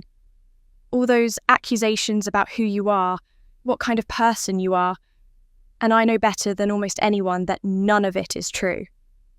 I gripped the steering wheel, not trusting myself to speak. "Do you remember back in 2019? David continued. "You took emergency leave from work. You told everyone your mum was sick and needed help, but you told me the truth. You told me you were paying off your dad's gambling debt, that he was about to lose the house, and you were the only one who could save him." As memory came flooding back, I had been so stressed during that time, so overwhelmed by the weight of my family's problems being dropped onto my shoulders. David had found me in the conference room late one evening, crying into my hands, unable to hold it together anymore. I had told him everything because I couldn't carry the burden alone for another second. "I remember you crying in that conference room," David said softly. "You thought no one saw, but I saw. I saw someone who was sacrificing everything for a family that didn't appreciate her. I saw someone with more strength and kindness than anyone I'd ever met." Tears pricked at my eyes. "David, let me help," he said firmly. "Let me provide a character witness statement. I worked with you for 5 years. I know who you really are. And the person Emily is describing in those posts, the manipulative abuser she's painting you as, that person doesn't exist. I can testify to that." For a long moment, I couldn't respond. Throughout this entire ordeal, I had felt so alone. My family had turned against me. The extended relatives had believed Emily's lies. The world seemed convinced that I was the villain in this story.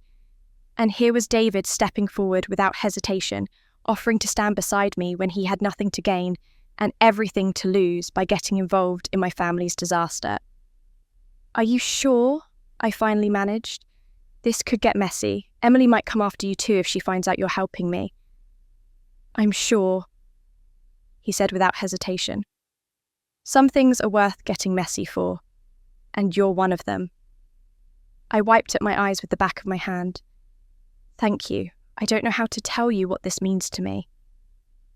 "You don't have to tell me anything. Just let me help." I agreed to put him in touch with Linda so they could coordinate his statement. When I hung up the phone, I sat in my parked car for several minutes, letting the tears flow freely. For the first time since my father locked me in that basement, I felt truly supported.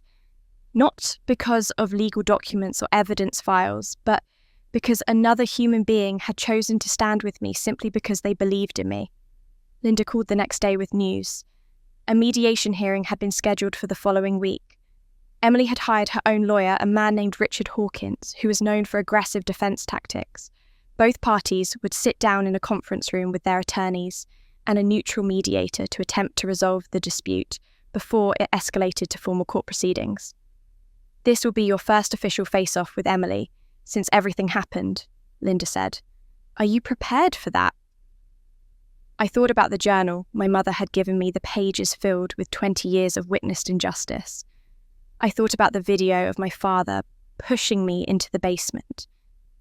I thought about David's willingness to step forward as a character witness. I thought about all the years I had spent being small and quiet and invisible, all the sacrifices I had made for people who only saw me as a resource to be exploited. "I'm prepared, as meant," I said. The night before the mediation hearing, I was lying in bed trying unsuccessfully to sleep when my phone buzzed with a text message. The sender was my father. I almost didn't read it. Part of me wanted to delete it unopened, to refuse to let his words into my head when I needed to be clear and focused for the next day. But curiosity won out and I opened the message. "If you go through with this tomorrow, you are no longer my daughter. You will be dead to me, dead to this entire family. Think very carefully about what you're doing. This is your last chance to come to your senses and stop this madness before you lose everything." I read the words twice, then a third time. I waited for the pain to come, the familiar ache of wanting my father's love and knowing I would never have it. But this time, the pain didn't arrive. Instead, I felt something unexpected. Relief. For 36 years, I'd been chasing approval from a man who was incapable of giving it. I had twisted myself into knots trying to be good enough, quiet enough, useful enough to earn a place in his heart. And all it had gotten me was a night in a basement and a text message telling me I was worthless. But I wasn't worthless. David knew it. My mother knew it. Linda Thompson knew it. And somewhere deep inside, in a place I had protected from my family's cruelty for all these years, I knew it too. I set down my phone and closed my eyes. Tomorrow, I would face my family for the last time. I was finishing my morning coffee when Linda Thompson called with news that changed everything I thought I understood about my family. "Alexandra, I need you to come to my office right away," she said, her voice carrying an urgency I hadn't heard before. "My investigator found something you need to see before the mediation tomorrow." I drove across town with a knot forming in my stomach. Linda had hired a financial investigator to look into my family's records as part of building our case. I knew they were searching for evidence of how my mortgage payments had been used, whether my father had continued gambling, anything that might strengthen our position. But the tension in Linda's voice suggested they had found something bigger. She met me in the conference room, a folder of documents spread across the table. Her expression was grim as she gestured for me to sit down. "2 years ago, your father took out a personal loan for $30,000, she said, sliding a paper toward me. The loan application lists Emily Reese as the borrower. It uses her social security number, her employment information, her signature. I stared at the document, trying to make sense of what I was seeing. Emily took out a loan. No. Linda shook her head slowly. Emily didn't take out this loan. Your father did.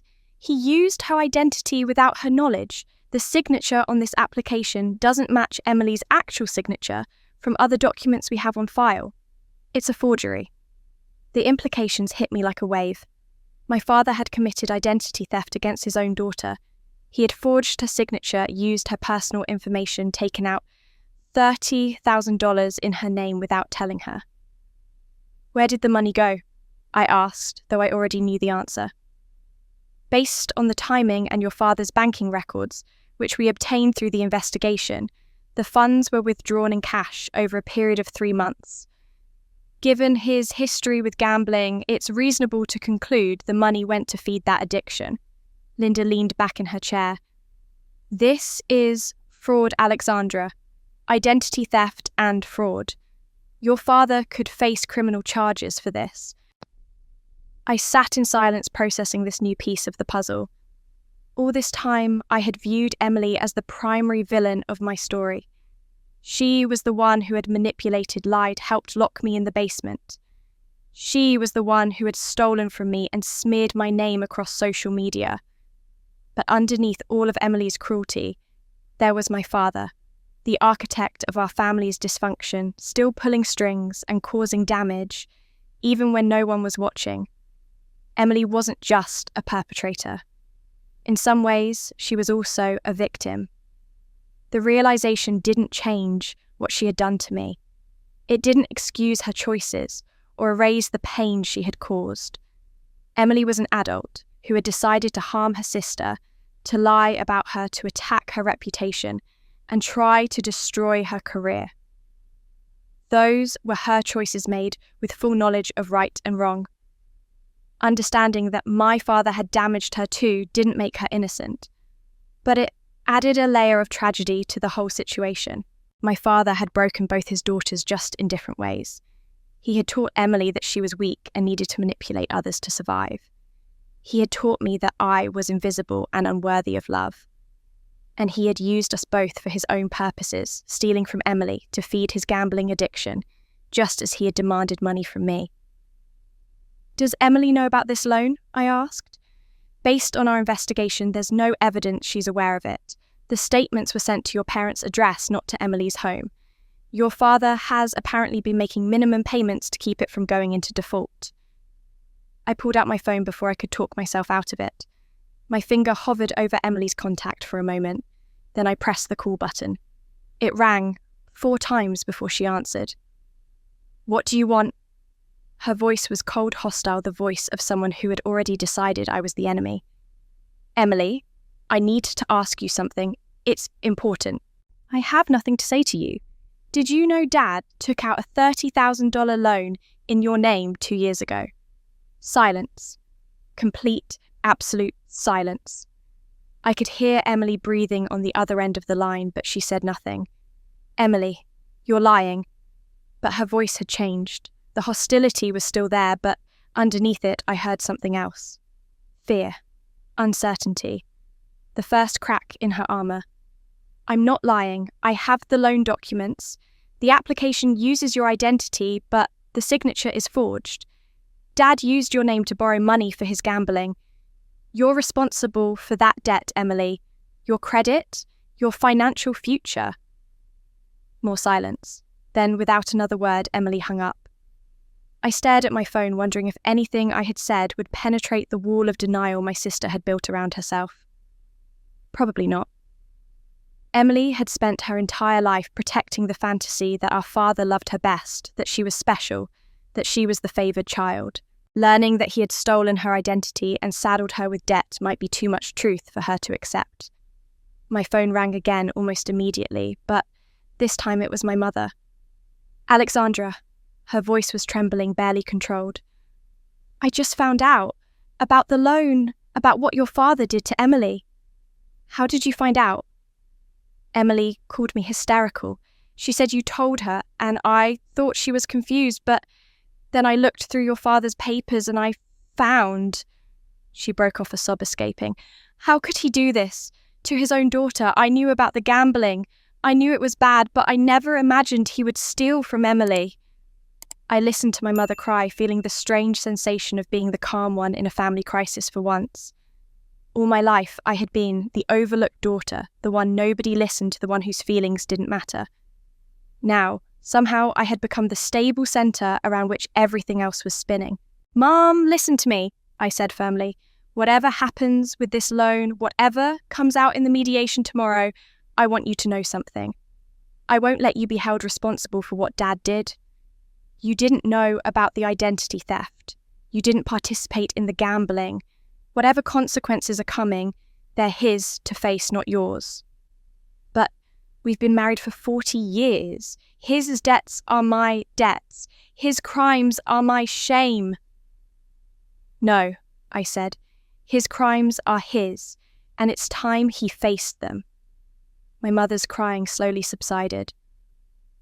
What's going to happen tomorrow? I don't know exactly, but I'm going to tell the truth. All of it. And whatever comes after that, at least we'll finally be dealing with reality instead of pretending everything is fine. We talked for a few more minutes before saying goodbye. After I hung up, I sat alone in my apartment, thinking about everything that had led to this moment.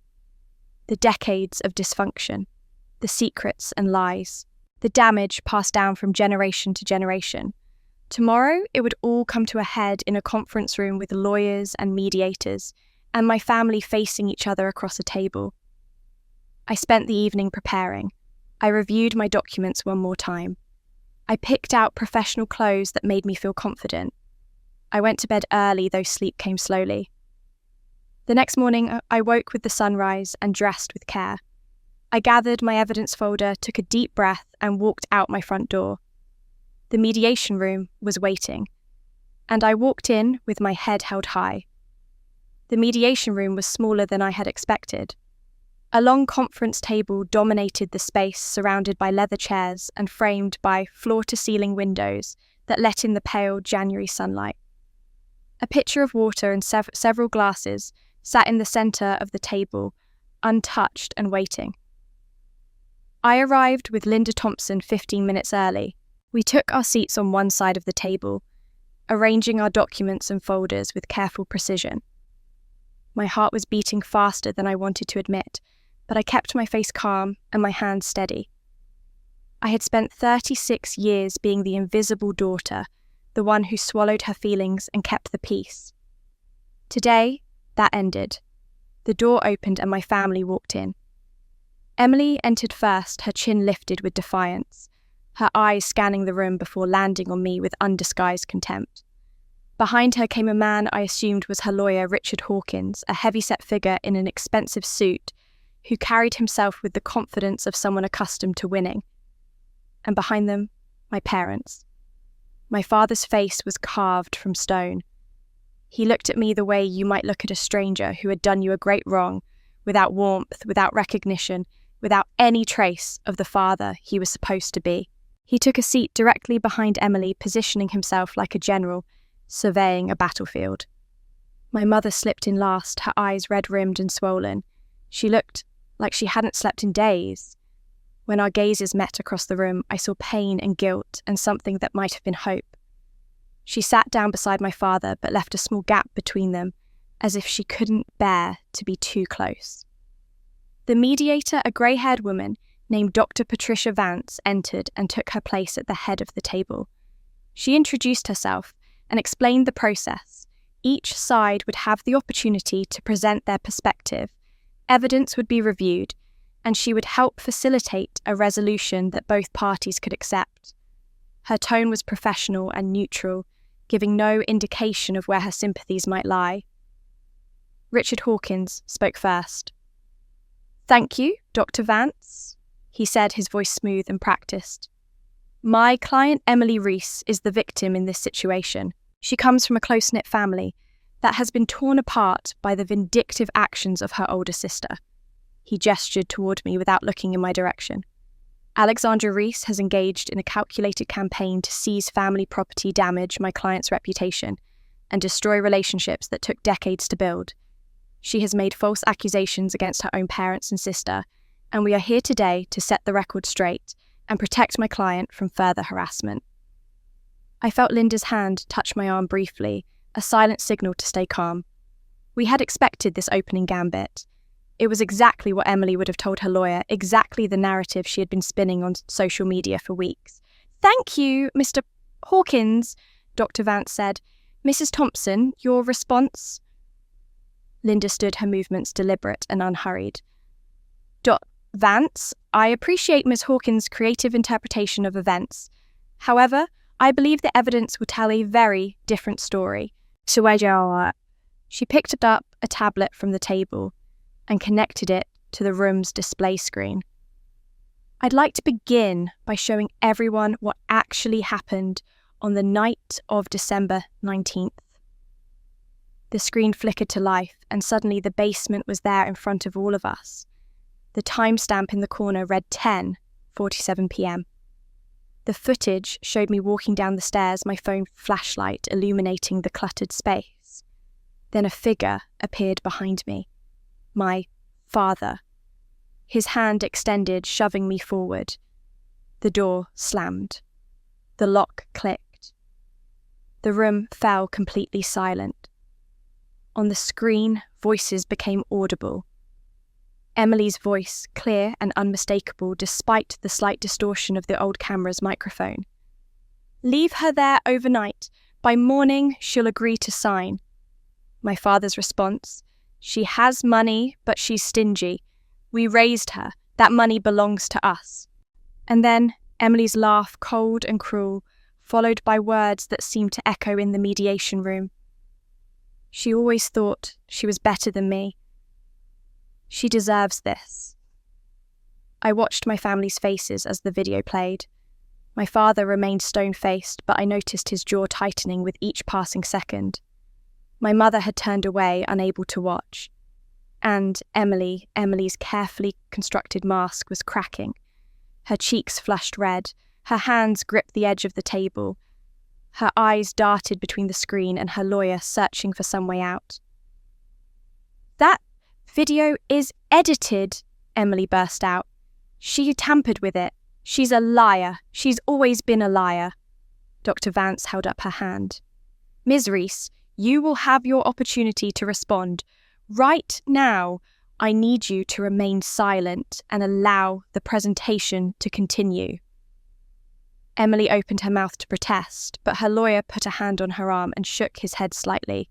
She sank back in her chair, but her eyes were wild with barely contained panic. Linda continued as if the interruption hadn't happened.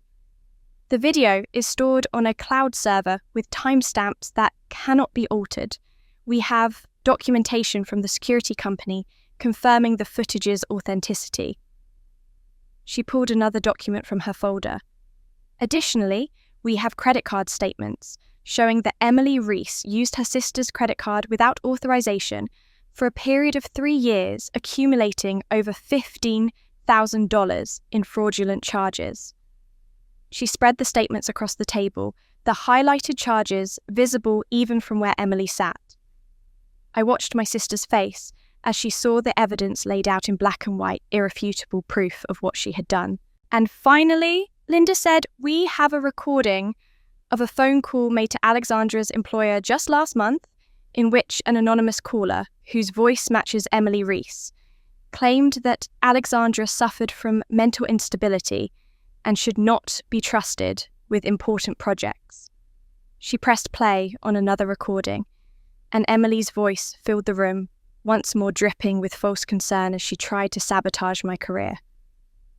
The silence that followed was absolute. Even Richard Hawkins seemed at a loss for words, his confident demeanour faltering as he looked at the mountain of evidence stacked against his client. Dr. Vance cleared her throat. "I think this would be a good time for a short break. Let's reconvene in 15 minutes. People stood and scattered, some heading for the bathroom, others for the coffee station in the corner. I stayed in my seat, reviewing my notes, trying to stay focused on what came next. Linda excused herself to make a phone call. I sensed movement beside me and looked up to find Emily standing there. Her face was pale now, the flush of anger replaced by something darker. She leaned close, her breath hot against my ear. "You'll regret this," she whispered, her voice barely audible. "I don't care what happens in this room. I will make you pay for humiliating me. This isn't over." Then she straightened and walked away, leaving me alone with the echo of her threat. The second day of mediation began with the tension that pressed against the walls of the conference room. Everyone took their same seats from the day before, but the atmosphere had shifted. Emily's confidence had cracked, and though she tried to maintain her composure, I could see the strain in the set of her shoulders, and the way her eyes kept darting toward the door, as if calculating an escape route. Linda Thompson opened the session by requesting permission to present character witness statements. "Doctor," Vance agreed, and Linda set up her tablet for a video call. David's face appeared on the screen, professional, in a button-down shirt, his expression serious, but warm. He had taken time off work to do this for me, and seeing him there ready to speak on my behalf made something tight in my chest loosen, just slightly. "Mr. Chen, thank you for joining us," Dr. Vance said. "Please state your relationship to Alexandra Reese." "I worked with Alexandra for 5 years at our investment firm," David said. "We were colleagues, and over time we became close friends. I know her both professionally and personally." "And can you describe the Alexandra Reese you know?" David nodded, his eyes finding the camera. "Alexandra is one of the most hard-working and dedicated people I've ever met. She's honest to a fault. She never cuts corners, never takes credit she doesn't deserve. In 5 years of working alongside her, I never once saw her act with malice or cruelty toward anyone." He paused, and when he continued, his voice was softer. "But what most people don't know about Alexandra is how much she sacrificed for her family. In 2019, she took emergency leave from work. She told most people her mother was sick. But she told me the truth. She was paying off her father's gambling debt to save her family's home, $80,000 of her own savings. I saw my father shift in his seat, his stone face finally showing a crack. I found her crying alone in a conference room one evening," David continued. "She thought no one saw, but I saw. I saw someone who was giving everything she had to a family that treated her like she didn't exist. She never asked for recognition. She never complained. She just kept supporting them year after year while they took and took and took." He looked directly at the camera, directly at me. "The person Emily Reese has been describing on social media, the manipulative abuser, the mentally unstable villain, that person doesn't exist. I've known Alexandra for 5 years, and she is kind, generous, and good. Whatever is happening in this family, she is not the problem." Linda thanked David, and his face disappeared from the screen. Dr. Vance made notes on her pad, her expression neutral but attentive. "We also have a written statement from Mrs. Ruth Henderson," Linda said, pulling another document from her folder. "Mrs. Henderson is a 72-year-old widow who has lived next door to the Reese family for over 30 years. She was the one who called the police on the morning of December 20th. Linda read the statement aloud. "I have watched Alexandra Reese grow up since she was a small child. I saw her crying alone in her yard more times than I can count. I saw her working in the garden while her sister played. I saw how differently she was treated, always overlooked and always pushed aside. When I heard the commotion that night in December, when I saw Mr. Reese drag her toward the basement, I knew something terrible was happening. I called the police because someone needed to finally stand up for that girl." The words hung in the air, a testament from someone who had witnessed decades of unfairness and finally decided to act. Dr. Vance turned to Emily. "Ms. Reese, you've heard the evidence presented regarding the credit card charges. I'd like to give you an opportunity to respond. Can you explain these transactions?" Emily straightened in her chair, trying to recapture some of her earlier confidence. "Those statements are wrong. The dates don't match up. I never used Alexandra's card that many times." "The bank records are quite detailed," Dr. Vance said calmly. "They show specific merchants, specific dates, specific amounts. Are you saying the bank's records are incorrect?" Emily hesitated, glancing at her lawyer for support. Richard Hawkins was studying his notes, offering her nothing. "I'm saying that some of those charges might have been made, but not all of them. And the ones I did make, Alexandra said I could use her card. She gave me permission." "That's not true," I said quietly. "She's lying." Emily's voice rose. She always lies. She's been lying her whole life." Linda pulled out another document. "We have text messages from Emily to Alexandra asking to borrow the card just once for an emergency. Alexandra agreed to that single use. Emily then continued using the card for 3 years without further authorization. The text messages are time-stamped." Emily's face flushed red. "That's not how it happened. You're twisting everything." The dates on the texts matched the first charges on the statements, Linda continued. After the initial emergency purchase, there were 6 more charges that same month, all unauthorized. Maybe Alexandra just forgot she gave me permission. Maybe she said yes and doesn't remember. She has mental problems, everyone knows that. Dr. Vance looked up from her notes. Ms. Reese, we have now heard testimony from 2 witnesses who describe Alexandra as stable, hardworking, and generous. We have documented evidence of the credit card charges, and we have video footage of you participating in her unlawful imprisonment. Can you provide any evidence to support your claims about her mental health? Emily's composure finally shattered. Evidence, she shouted, slamming her hand on the table. You want evidence? I'll give you evidence. My whole life I've had to watch her walk around like she's so perfect, so successful, so much better than the rest of us. She has money, she has a career, and she won't share any of it with her own family. Her voice rose to a shriek that echoed off the walls. She owes us. After everything Mum and Dad did for her, she owes us everything she has. And instead of helping, she hoards it all for herself while we struggle. She deserves what happened. She deserved to sit in that basement and think about what kind of daughter turns her back on family. The room went completely silent. Emily stood there panting, her chest heaving, her face twisted with rage. Slowly, the realization of what she had just said began to dawn on her. She had admitted in front of the mediator, in front of lawyers, in front of witnesses, that she believed I deserved to be locked in a basement for refusing to give away my money. Her lawyer looked away, his expression one of barely concealed defeat. There was no coming back from this. Emily had just destroyed her own case with her own words. Dr. Vance let down her pen. I think we need to take a recess. Let's reconvene in 1 hour. People began to stand, but Emily remained frozen in place, the full weight of her outburst pressing down on her. Her lawyer approached and put a hand on her arm.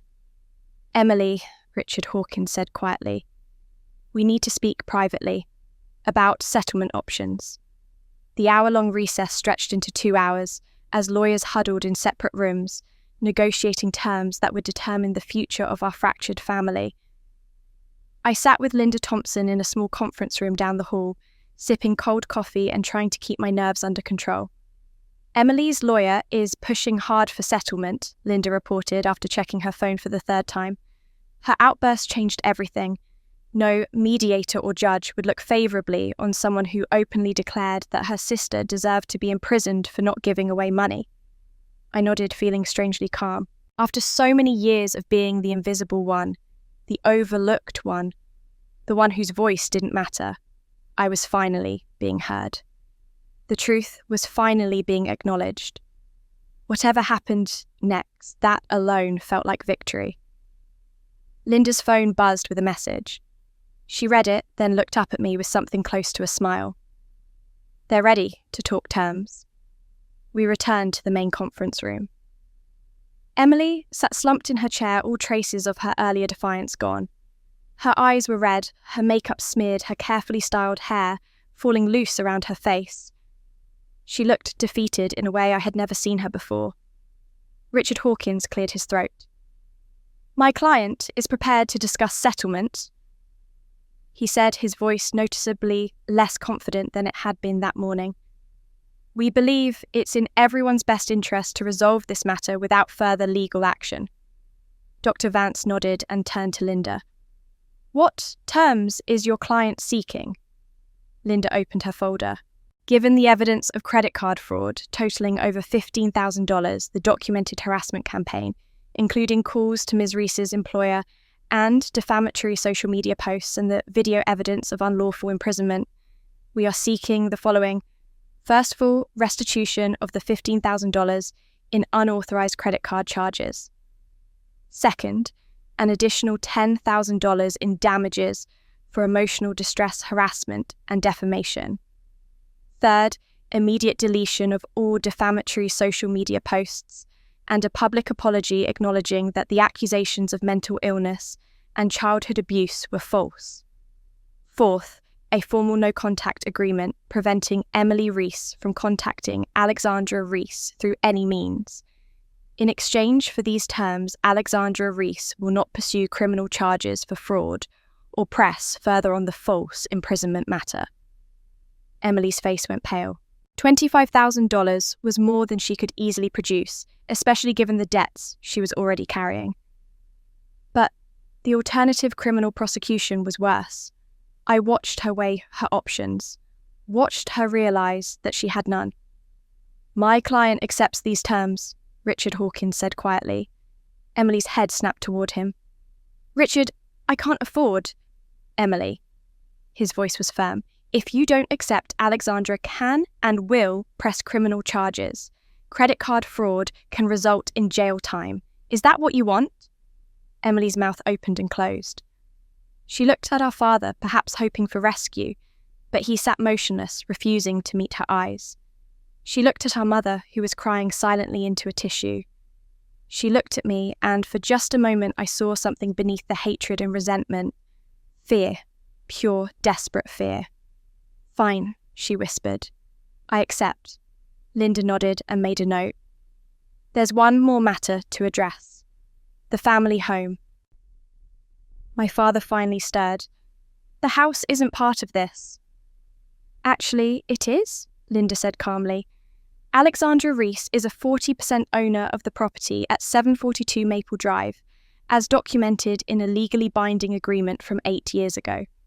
She has been making mortgage payments on that property for the same period. She is now exercising her right as co-owner to force a sale of the property." The colour drained from my father's face. "You can't do that. That's my home. I've lived there for 30 years. "The law is clear," Linda continued. "When co-owners cannot agree on the disposition of a property, any owner can petition for partition and sale. Given the circumstances of this case, Alexandra is choosing to exercise that right." "We'll buy her out," my father said quickly. "Whatever her share is worth, we'll pay it." Linda looked at him with something close to pity. "Can you afford to pay 40% of the home's current market value, plus reimbursement for 8 years of mortgage payments Alexandra made on your behalf?" Silence. We all knew the answer. My father had gambling debts loans taken out in Emily's name, a lifetime of poor financial decisions. He couldn't afford to buy out my share. He couldn't afford anything. "The house will be sold," Linda said with finality. "Proceeds will be divided according to ownership percentages after all outstanding debts are settled. Alexandra will receive her 40% share and the remaining 60% will go to Mr. and Mrs. Reese." My mother let out a small sob. My father sat rigidly, his face a mask of impotent rage. Emily stared at the table, her shoulders shaking with silent tears. I felt no satisfaction in their pain. I felt no joy in watching my family crumble. But I felt something else, something I hadn't experienced in 36 years of being part of this family. I felt free. The paperwork took another hour. Documents were signed, terms were formalised, lawyers shook hands with the grim efficiency of people concluding unpleasant business. When it was finally over, I gathered my things and walked out of the conference room without looking back. Mrs. Henderson was waiting in the lobby. She sat in one of the uncomfortable plastic chairs, her white hair neatly pinned back, her coat buttoned against the January cold.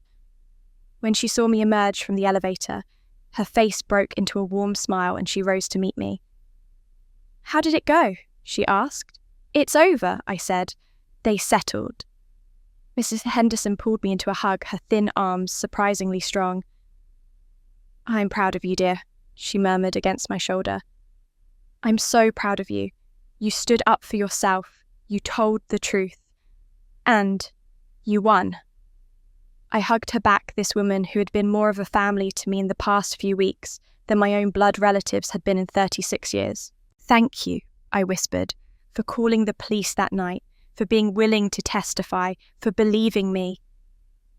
"I always believed you," she said, pulling back to look at me.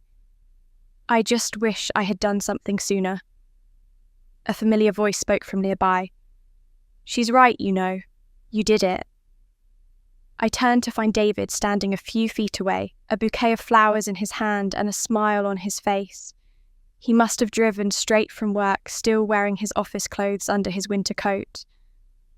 "You didn't have to come," I said, feeling tears prick at my eyes. "I wanted to." He handed me the flowers. "I wanted to be here when you walked out victorious."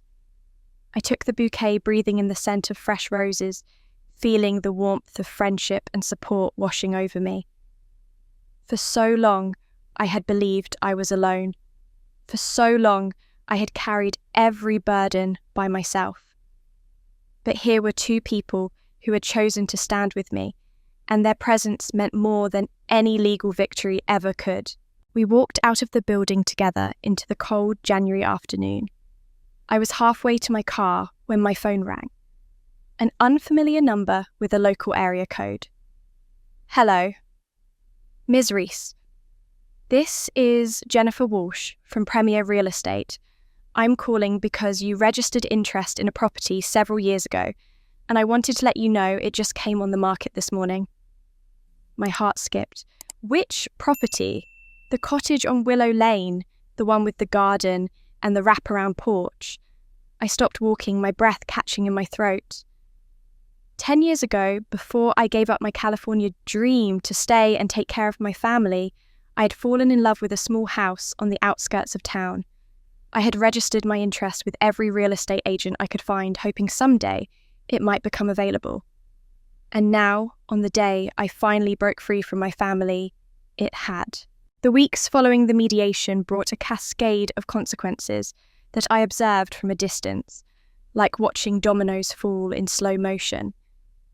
I had stepped back from the chaos focused on rebuilding my own life, but news still reached me through my mother's occasional phone calls and the local rumour mill that Mrs. Henderson kept me informed about. Emily's public apology required by the settlement terms became local news.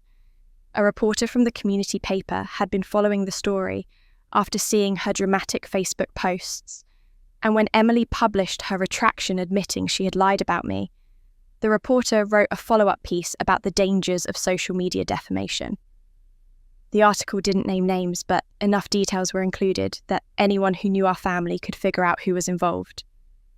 Emily's employer saw the coverage. Within 2 weeks of the settlement, she was called into a meeting with Human Resources and informed that her position was being eliminated. The official reason was restructuring, but everyone knew the truth. No company wanted to be associated with someone who had been publicly exposed for fraud and harassment. The job loss was only the beginning of Emily's unravelling. Her husband, a man named Thomas, who had always seemed pleasant but distant during family gatherings, finally reached his breaking point. I learnt through my mother that he had discovered the full extent of Emily's debts, not just the money she owed me, but credit cards maxed out in both their names' loans. He never knew about a financial disaster that had been building for years behind his back. Thomas filed for divorce in early March. He cited irreconcilable differences, but the real reason was simpler. He couldn't trust a woman who had lied to him about everything. Emily begged him to stay, promised to change, swore she would get help. But Thomas had seen too much. He packed his bags and moved out, leaving Emily alone in the house they had shared for 7 years. My father's downfall was even more dramatic. Linda Thompson had forwarded the evidence about the fraudulent loan to the appropriate authorities, and an investigation was opened. Bank record signature samples and digital footprints all pointed to the same conclusion: my father had stolen his own daughter's identity to feed his gambling addiction. The investigation made its way into the local news as well. My father had been a respected figure in the community, a long-time member of the Rotary Club, a deacon at his church, a man who presented himself as upstanding and moral. When the accusations became public, that carefully constructed image shattered. Friends stopped calling. Church members avoided him. The Rotary Club quietly removed his name from their membership rolls. I heard from my mother that he spent most of his days locked in his study, now drinking and muttering about how I had destroyed him. He refused to accept any responsibility for his own actions. In his mind, everything that had happened was my fault for refusing to stay silent and compliant. The house sold in late February, just as the winter was beginning to loosen its grip. The real estate market was soft, and with the pressure to sell quickly, to pay off mounting debts, my parents accepted an offer well below what the property was worth. After the mortgage was paid off and my 40% share was distributed, there was barely enough left for my parents to rent a small apartment on the other side of town. Emily fared even worse. Without a job, without a husband, and with the $25,000 she owed me, eating into what little savings she had, she was forced to move into a cramped one-bedroom apartment in a building that had seen better days. The golden child who had always been given everything now had nothing. I thought I would feel satisfaction watching their fall. I had imagined this moment so many times over the years, fantasized about the day when the people who had hurt me would finally face consequences. But watching it actually happen, seeing my family disintegrate under the weight of their own choices, I felt mostly emptiness. There was no joy in their suffering. There was only the hollow recognition that none of this had to happen if they had simply treated me with basic human decency. My phone rang one evening in late March. I was sitting in my apartment, surrounded by boxes I was packing for my upcoming move, when Emily's name appeared on the screen. I hesitated for a long moment before answering. "Hello, Emily." Her voice was different than I had ever heard it, raw, broken, stripped of the confidence and cruelty that had defined her for as long as I could remember. "Are you happy now?" she asked. "Is this what you wanted? You destroyed everything. My job, my marriage, my home, my entire life is in ruins because of you." I listened to her words, waiting for the old guilt to rise up, the familiar instinct to apologize and make peace and smooth things over. But it didn't come. Something had changed inside me during those hours in the basement, during the weeks of legal battles, during the moment I finally stood up and refused to be a victim anymore. "Emily," I said calmly, "I didn't destroy your life. You destroyed your own life. You chose to use my credit card without permission. You chose to help lock me in a basement. You chose to spread lies about me on social media and try to sabotage my career. Every single thing that's happening to you right now is a consequence of your own choices." "That's easy for you to say," she spat. "You have everything. You always had everything." "I had nothing," I replied. "I had a family that treated me like I didn't exist. I had a father who saw me as an ATM and a sister who saw me as a punching bag. Everything I have, I built myself despite all of you trying to tear me down." "You ruined us." "No, Emily, I just stopped being your victim. What happened after that was entirely up to you, and you made your choices." Silence stretched across the line. I could hear Emily breathing, could almost feel her struggling to find words that would hurt me, weapons that would wound me the way she had always been able to wound me before. But she had nothing left. All her ammunition was spent.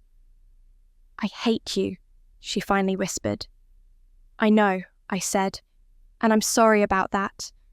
I'm sorry for whatever Dad did to you when you were small that made you into the person you became. I'm sorry our family was so broken, but I'm not sorry for protecting myself. I'm not sorry for telling the truth, and I'm not sorry that I finally got free." I hung up without waiting for her response. I set down the phone and looked around my apartment at the boxes stacked against the walls, at the bare surfaces where my belongings used to sit. Tomorrow, the movers would come. Tomorrow, I would leave this place behind and start a new chapter. I drove across town as the sun was setting, pulling up in front of a charming house with a wraparound porch and a garden that would bloom beautifully in spring. The cottage on Willow Lane. The house I had dreamed about 10 years ago, before I sacrificed my California dream to stay and support a family that never appreciated me. The real estate agent had handed me the keys that morning after the closing. I held them, now feeling their weight in my palm, solid and real and mine. I walked up the pathway to the front door, slid the key into the lock, and stepped across the threshold into my new life. The morning sun streamed through the windows of my new house, casting warm rectangles of light across the hardwood floors. I stood in the centre of the living room, surrounded by half-unpacked boxes, breathing in the smell of fresh paint and possibility. The cottage on Willow Lane was everything I had remembered from that day 10 years ago, when I first fell in love with its small but perfectly proportioned with high ceilings and original woodwork and windows that let in the light from every direction. The garden was overgrown after years of neglect by the previous owners, but I could already see its potential.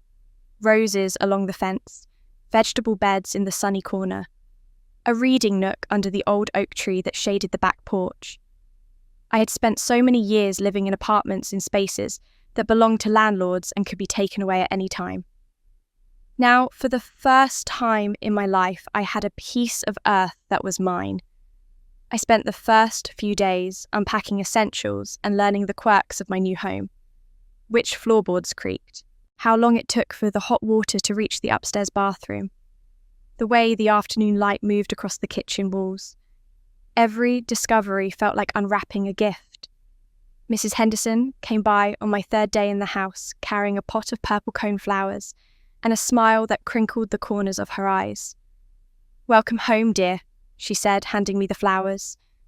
"I thought these might look nice in your garden once you get it sorted out." I invited her in for tea, and we sat in my kitchen, still cluttered with boxes, talking about plants and neighbours and the history of the house. She told me the previous owners had been an elderly couple who moved to a retirement community in Florida. They had loved this house, she said, and they would be happy to know it was being cared for by someone who appreciated it. "You deserve this," Mrs. Henderson said as she was leaving. "After everything you've been through, you deserve a place of your own." David came over that weekend to help me arrange furniture. He showed up in jeans and an old t-shirt, looking more relaxed than I had ever seen him in our years of working together. We spent the morning wrestling a couch through a doorway that was slightly too narrow, laughing at our own incompetence, taking breaks to drink lemonade on the porch.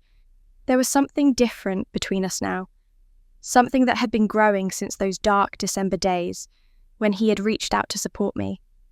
We didn't talk about it directly, didn't put labels on whatever was developing, but I felt it in the way his hand lingered on mine when he passed me a glass, in the way he looked at me when he thought I wasn't paying attention.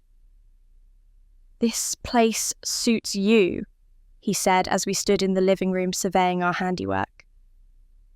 The furniture was arranged, the rugs were laid, and the space was starting to feel like a home rather than just a house. "I never thought I'd actually have it," I admitted. "I found this place 10 years ago, back when I was thinking about moving to California. I used to drive by sometimes just to look at it, imagining what my life might be like if I lived here." "What stopped you from buying it then?" I was quiet for a moment, remembering. My family needed me, or at least that's what I told myself. My mother begged me not to move away. My father had just gotten into financial trouble for the first time. I felt like I couldn't leave them, even though staying meant giving up everything I wanted. David nodded slowly. "And now I understand that I was never really helping them. I was just enabling them to keep hurting me. All those years of sacrifice, all that money, all that emotional energy, it didn't change anything. They didn't become better people. They just learned that they could take and take without consequences." I looked around at my new living room, at the life I was finally building for myself. "I should have bought this house 10 years ago. I should have chosen myself." "You're choosing yourself now," David said gently. "That's what matters."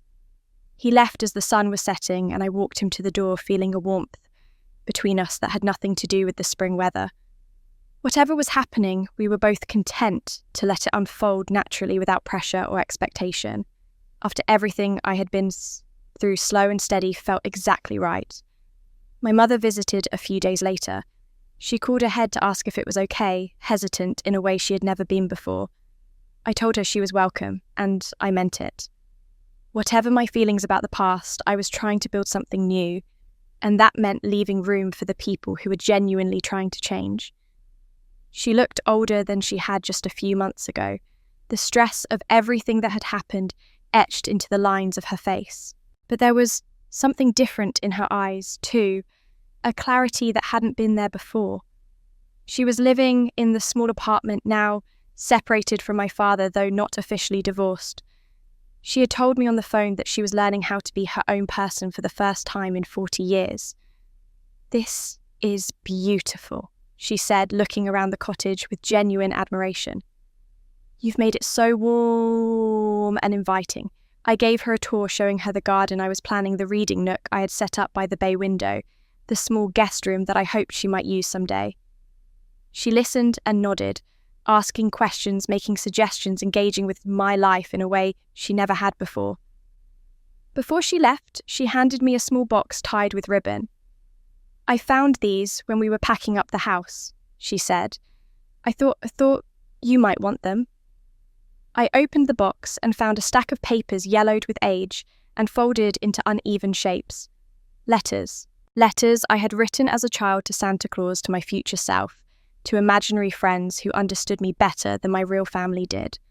I had forgotten about them entirely, forgotten that I had ever been a child who wrote letters and dreamed dreams and believed that someday things would get better. "You kept these?" I asked, my voice catching. "I kept everything," my mother said softly. "Every drawing you made, every report card, every little note you left on the kitchen counter. I know I didn't show it. I know I failed you in so many ways, but I never forgot you, Alexandra. I never stopped loving you, even when I was too weak to show it." We hugged for a long time, standing in the doorway of my new home, letting the years of pain and silence slowly begin to heal. After she left, I sat on my porch with the box of letters in my lap. I opened them one by one, reading the words of a little girl who had wanted so desperately to be seen and loved. Most were simple childhood wishes, requests for toys, promises to be good, but one letter stopped me cold. I had written it when I was 16 during one of the darkest periods of my adolescence. The paper was tear-stained, the handwriting shaky. "I wish someday I'll have my own home," the letter read, "a place where people respect me, a place where I'm not invisible. I don't know if that will ever happen, but I'm writing it down so I don't forget to keep hoping." I looked up from the letter at the garden blooming around me, at the house that was finally truly mine. 20 years later, the wish had come true. Snow fell gently outside the windows of my cottage on Christmas Eve, blanketing the garden in soft white and making the lights I had hung along the porch glow like something from a dream. I had spent the morning preparing the house, setting the table with care, arranging candles and greenery, trying to create the kind of warm and welcoming atmosphere I had always longed for but never experienced during the holidays of my childhood. This would be my first Christmas in my own home. My first Christmas without the weight of family obligation pressing down on my shoulders.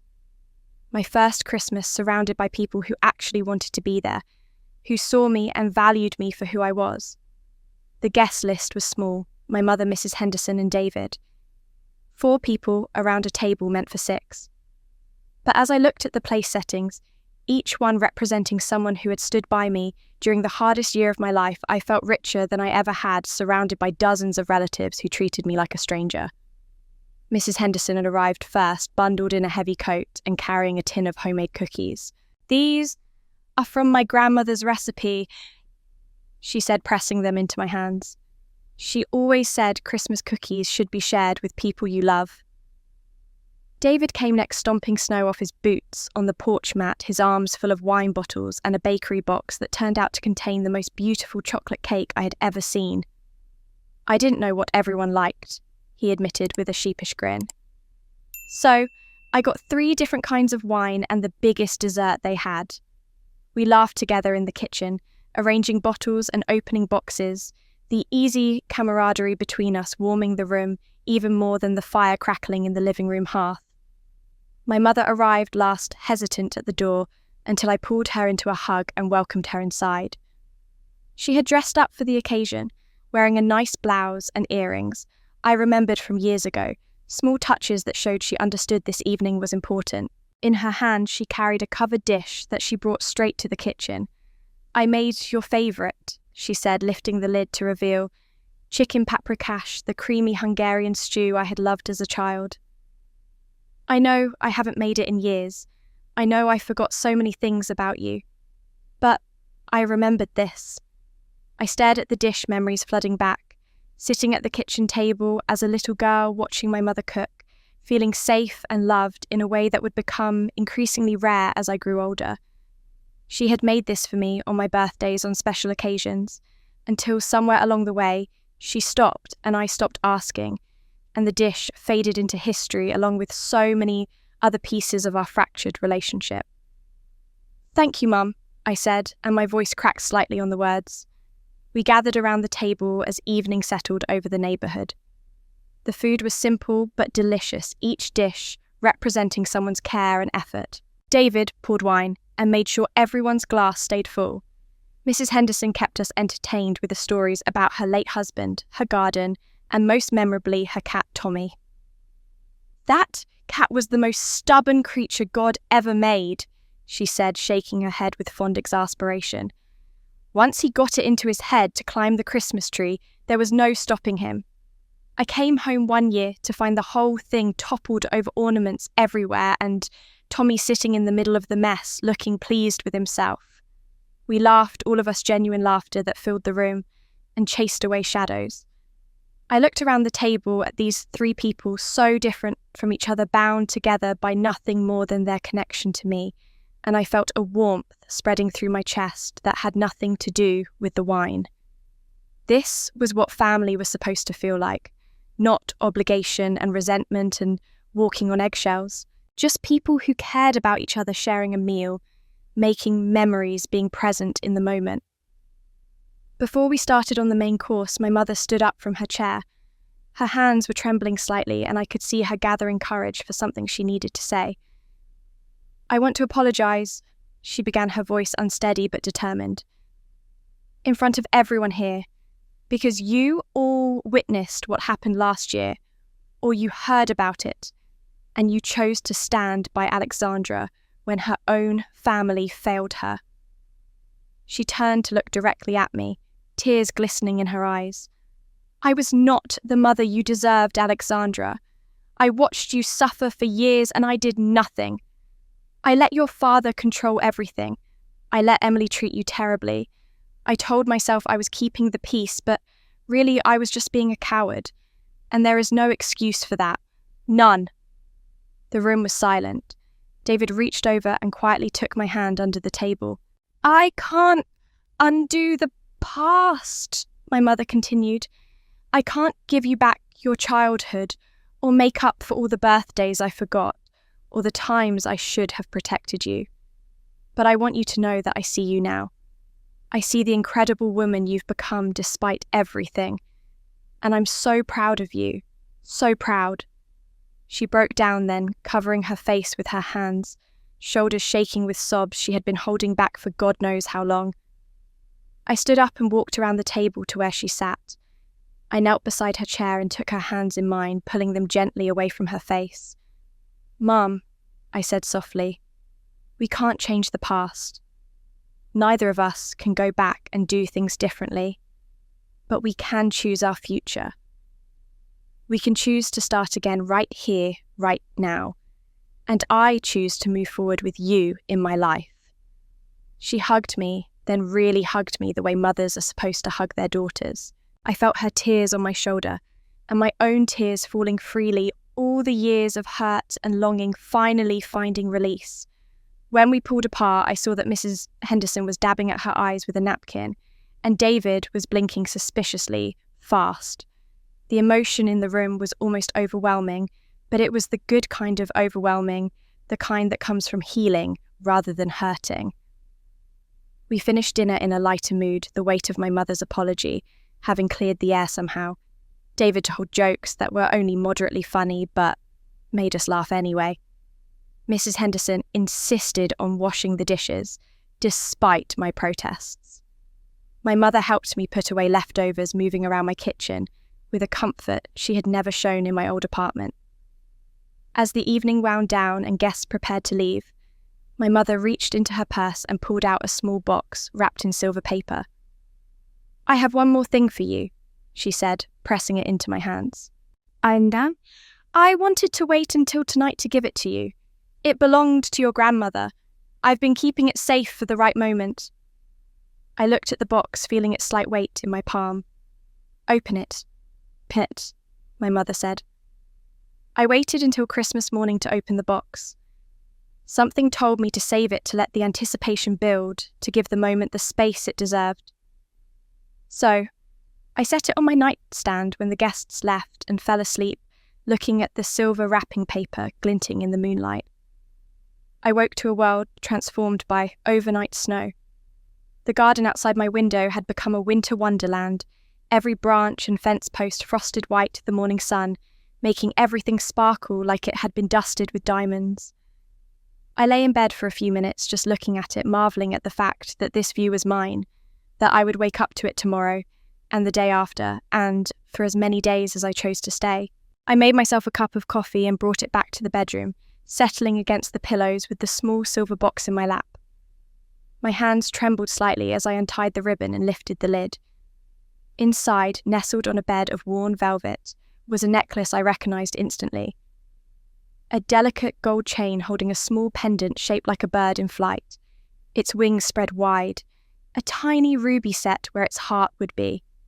My grandmother's necklace, the one she had worn every day of her life until she passed away when I was 15. My grandmother had been the only person in my family who loved me without conditions. While everyone else overlooked me or criticised me or made me feel small, she had seen me. She had called me her bright star. She had told me stories about her own difficult childhood and how she had survived by believing that better days were always possible. When she died, I had grieved her more deeply than I had grieved anything before or since. I had always assumed the necklace went to Emily, like everything else in our family. Beneath the necklace, folded into a small square, was a note in my mother's handwriting. "Your grandmother left this for you specifically. In her will, she wrote, 'This necklace goes to Alexandra. My strongest grandchild will need it someday to remind her of who she really is. I should have given it to you years ago. Your father said it would cause problems with Emily, so I kept it hidden. I'm sorry for one more thing I did wrong, but it was always yours. It was always meant to be yours.'" I read the note 3 times, letting the words sink in. My grandmother had seen me even back then. She had known somehow that I would face struggles the rest of the family couldn't imagine. And she had left me this small piece of herself to carry with me, a talisman of her faith in my strength. I lifted the necklace from the box and clasped it around my neck. The pendant settled against my collarbone, cool at first, then warming quickly from my skin. I walked to the mirror that hung on my bedroom wall and looked at my reflection. For 36 years, I had seen myself through my family's eyes. The invisible daughter, the forgotten one. The girl who wasn't pretty enough, or charming enough, or special enough to deserve attention and love. Even when I achieved success in my career, even when I built a life that should have made me proud, I still carried that distorted image inside me like a wound that wouldn't heal. But the woman looking back at me now was different. She stood straight. Her eyes were clear. The necklace glinted at her throat like a badge of honor, a symbol of the one person who had always believed in her. I didn't see the forgotten daughter anymore. I saw a survivor, a woman who had endured decades of emotional neglect and emerged whole, a woman who had faced her worst fears and refused to be broken, a woman who had built a life on her own terms, not because anyone gave her permission, but because she finally understood she didn't need permission. I saw myself, really saw myself, for the first time in my life. I pulled on a warm sweater and walked downstairs still wearing the necklace. The house was quiet and peaceful, filled with the soft morning light that filtered through frost-kissed windows. I poured another cup of coffee and stepped out onto the porch, breathing in the cold, clean air. The neighbourhood was still asleep. No cars moved on the street. No sounds broke the silence except for the distant call of a cardinal somewhere in the trees. I stood there in my slippers and sweater, looking out at the snow-covered garden that was mine, the house that was mine, the life that was finally, beautifully mine. My phone buzzed in my pocket. I pulled it out and saw a text from my mother sent just moments ago. "Merry Christmas, Alexandra, I'm so proud of you. Always. Nay, such simple words. Words I had waited 36 years to hear. Words that might have meant nothing coming from the woman she used to be, trapped and silent and complicit in my suffering. But coming from the woman, she was becoming the woman who was finally learning to speak her truth and make amends. They meant everything. I typed back, "Merry Christmas, Mum. I love you." I stood on my porch, watching the sun climb higher, feeling the warmth of my coffee cup in my hands and the slight weight of my grandmother's necklace against my skin. Tears were streaming down my face, but for the first time in 36 years, they weren't tears of pain or loneliness or despair. They were tears of happiness, pure, uncomplicated happiness. I thought about the year that had passed, the basement, the darkness, the fear and betrayal and heartbreak that had nearly destroyed me. And then the lawyer and the evidence and the long fight for justice, the settlement and the consequences and the slow, painful process of rebuilding. But I also thought about Mrs. Henderson ringing the doorbell that cold December morning, refusing to stay silent when she saw injustice. David reaching out to offer support when everyone else turned away. My mother finally finding the courage to see the truth and choose a different path. I thought about the family I had lost and the family I had found. And standing there on my porch, watching the snow glitter in the Christmas morning sun, I finally understood something that had eluded me my entire life. Family isn't about shared blood. It isn't about obligation or guilt or the accident of being born into the same household. Family is about choice. Family is about the people who show up for you when everything falls apart. Family is about love that's given freely, not demanded or manipulated or used as a weapon. It took me 36 years to learn that lesson.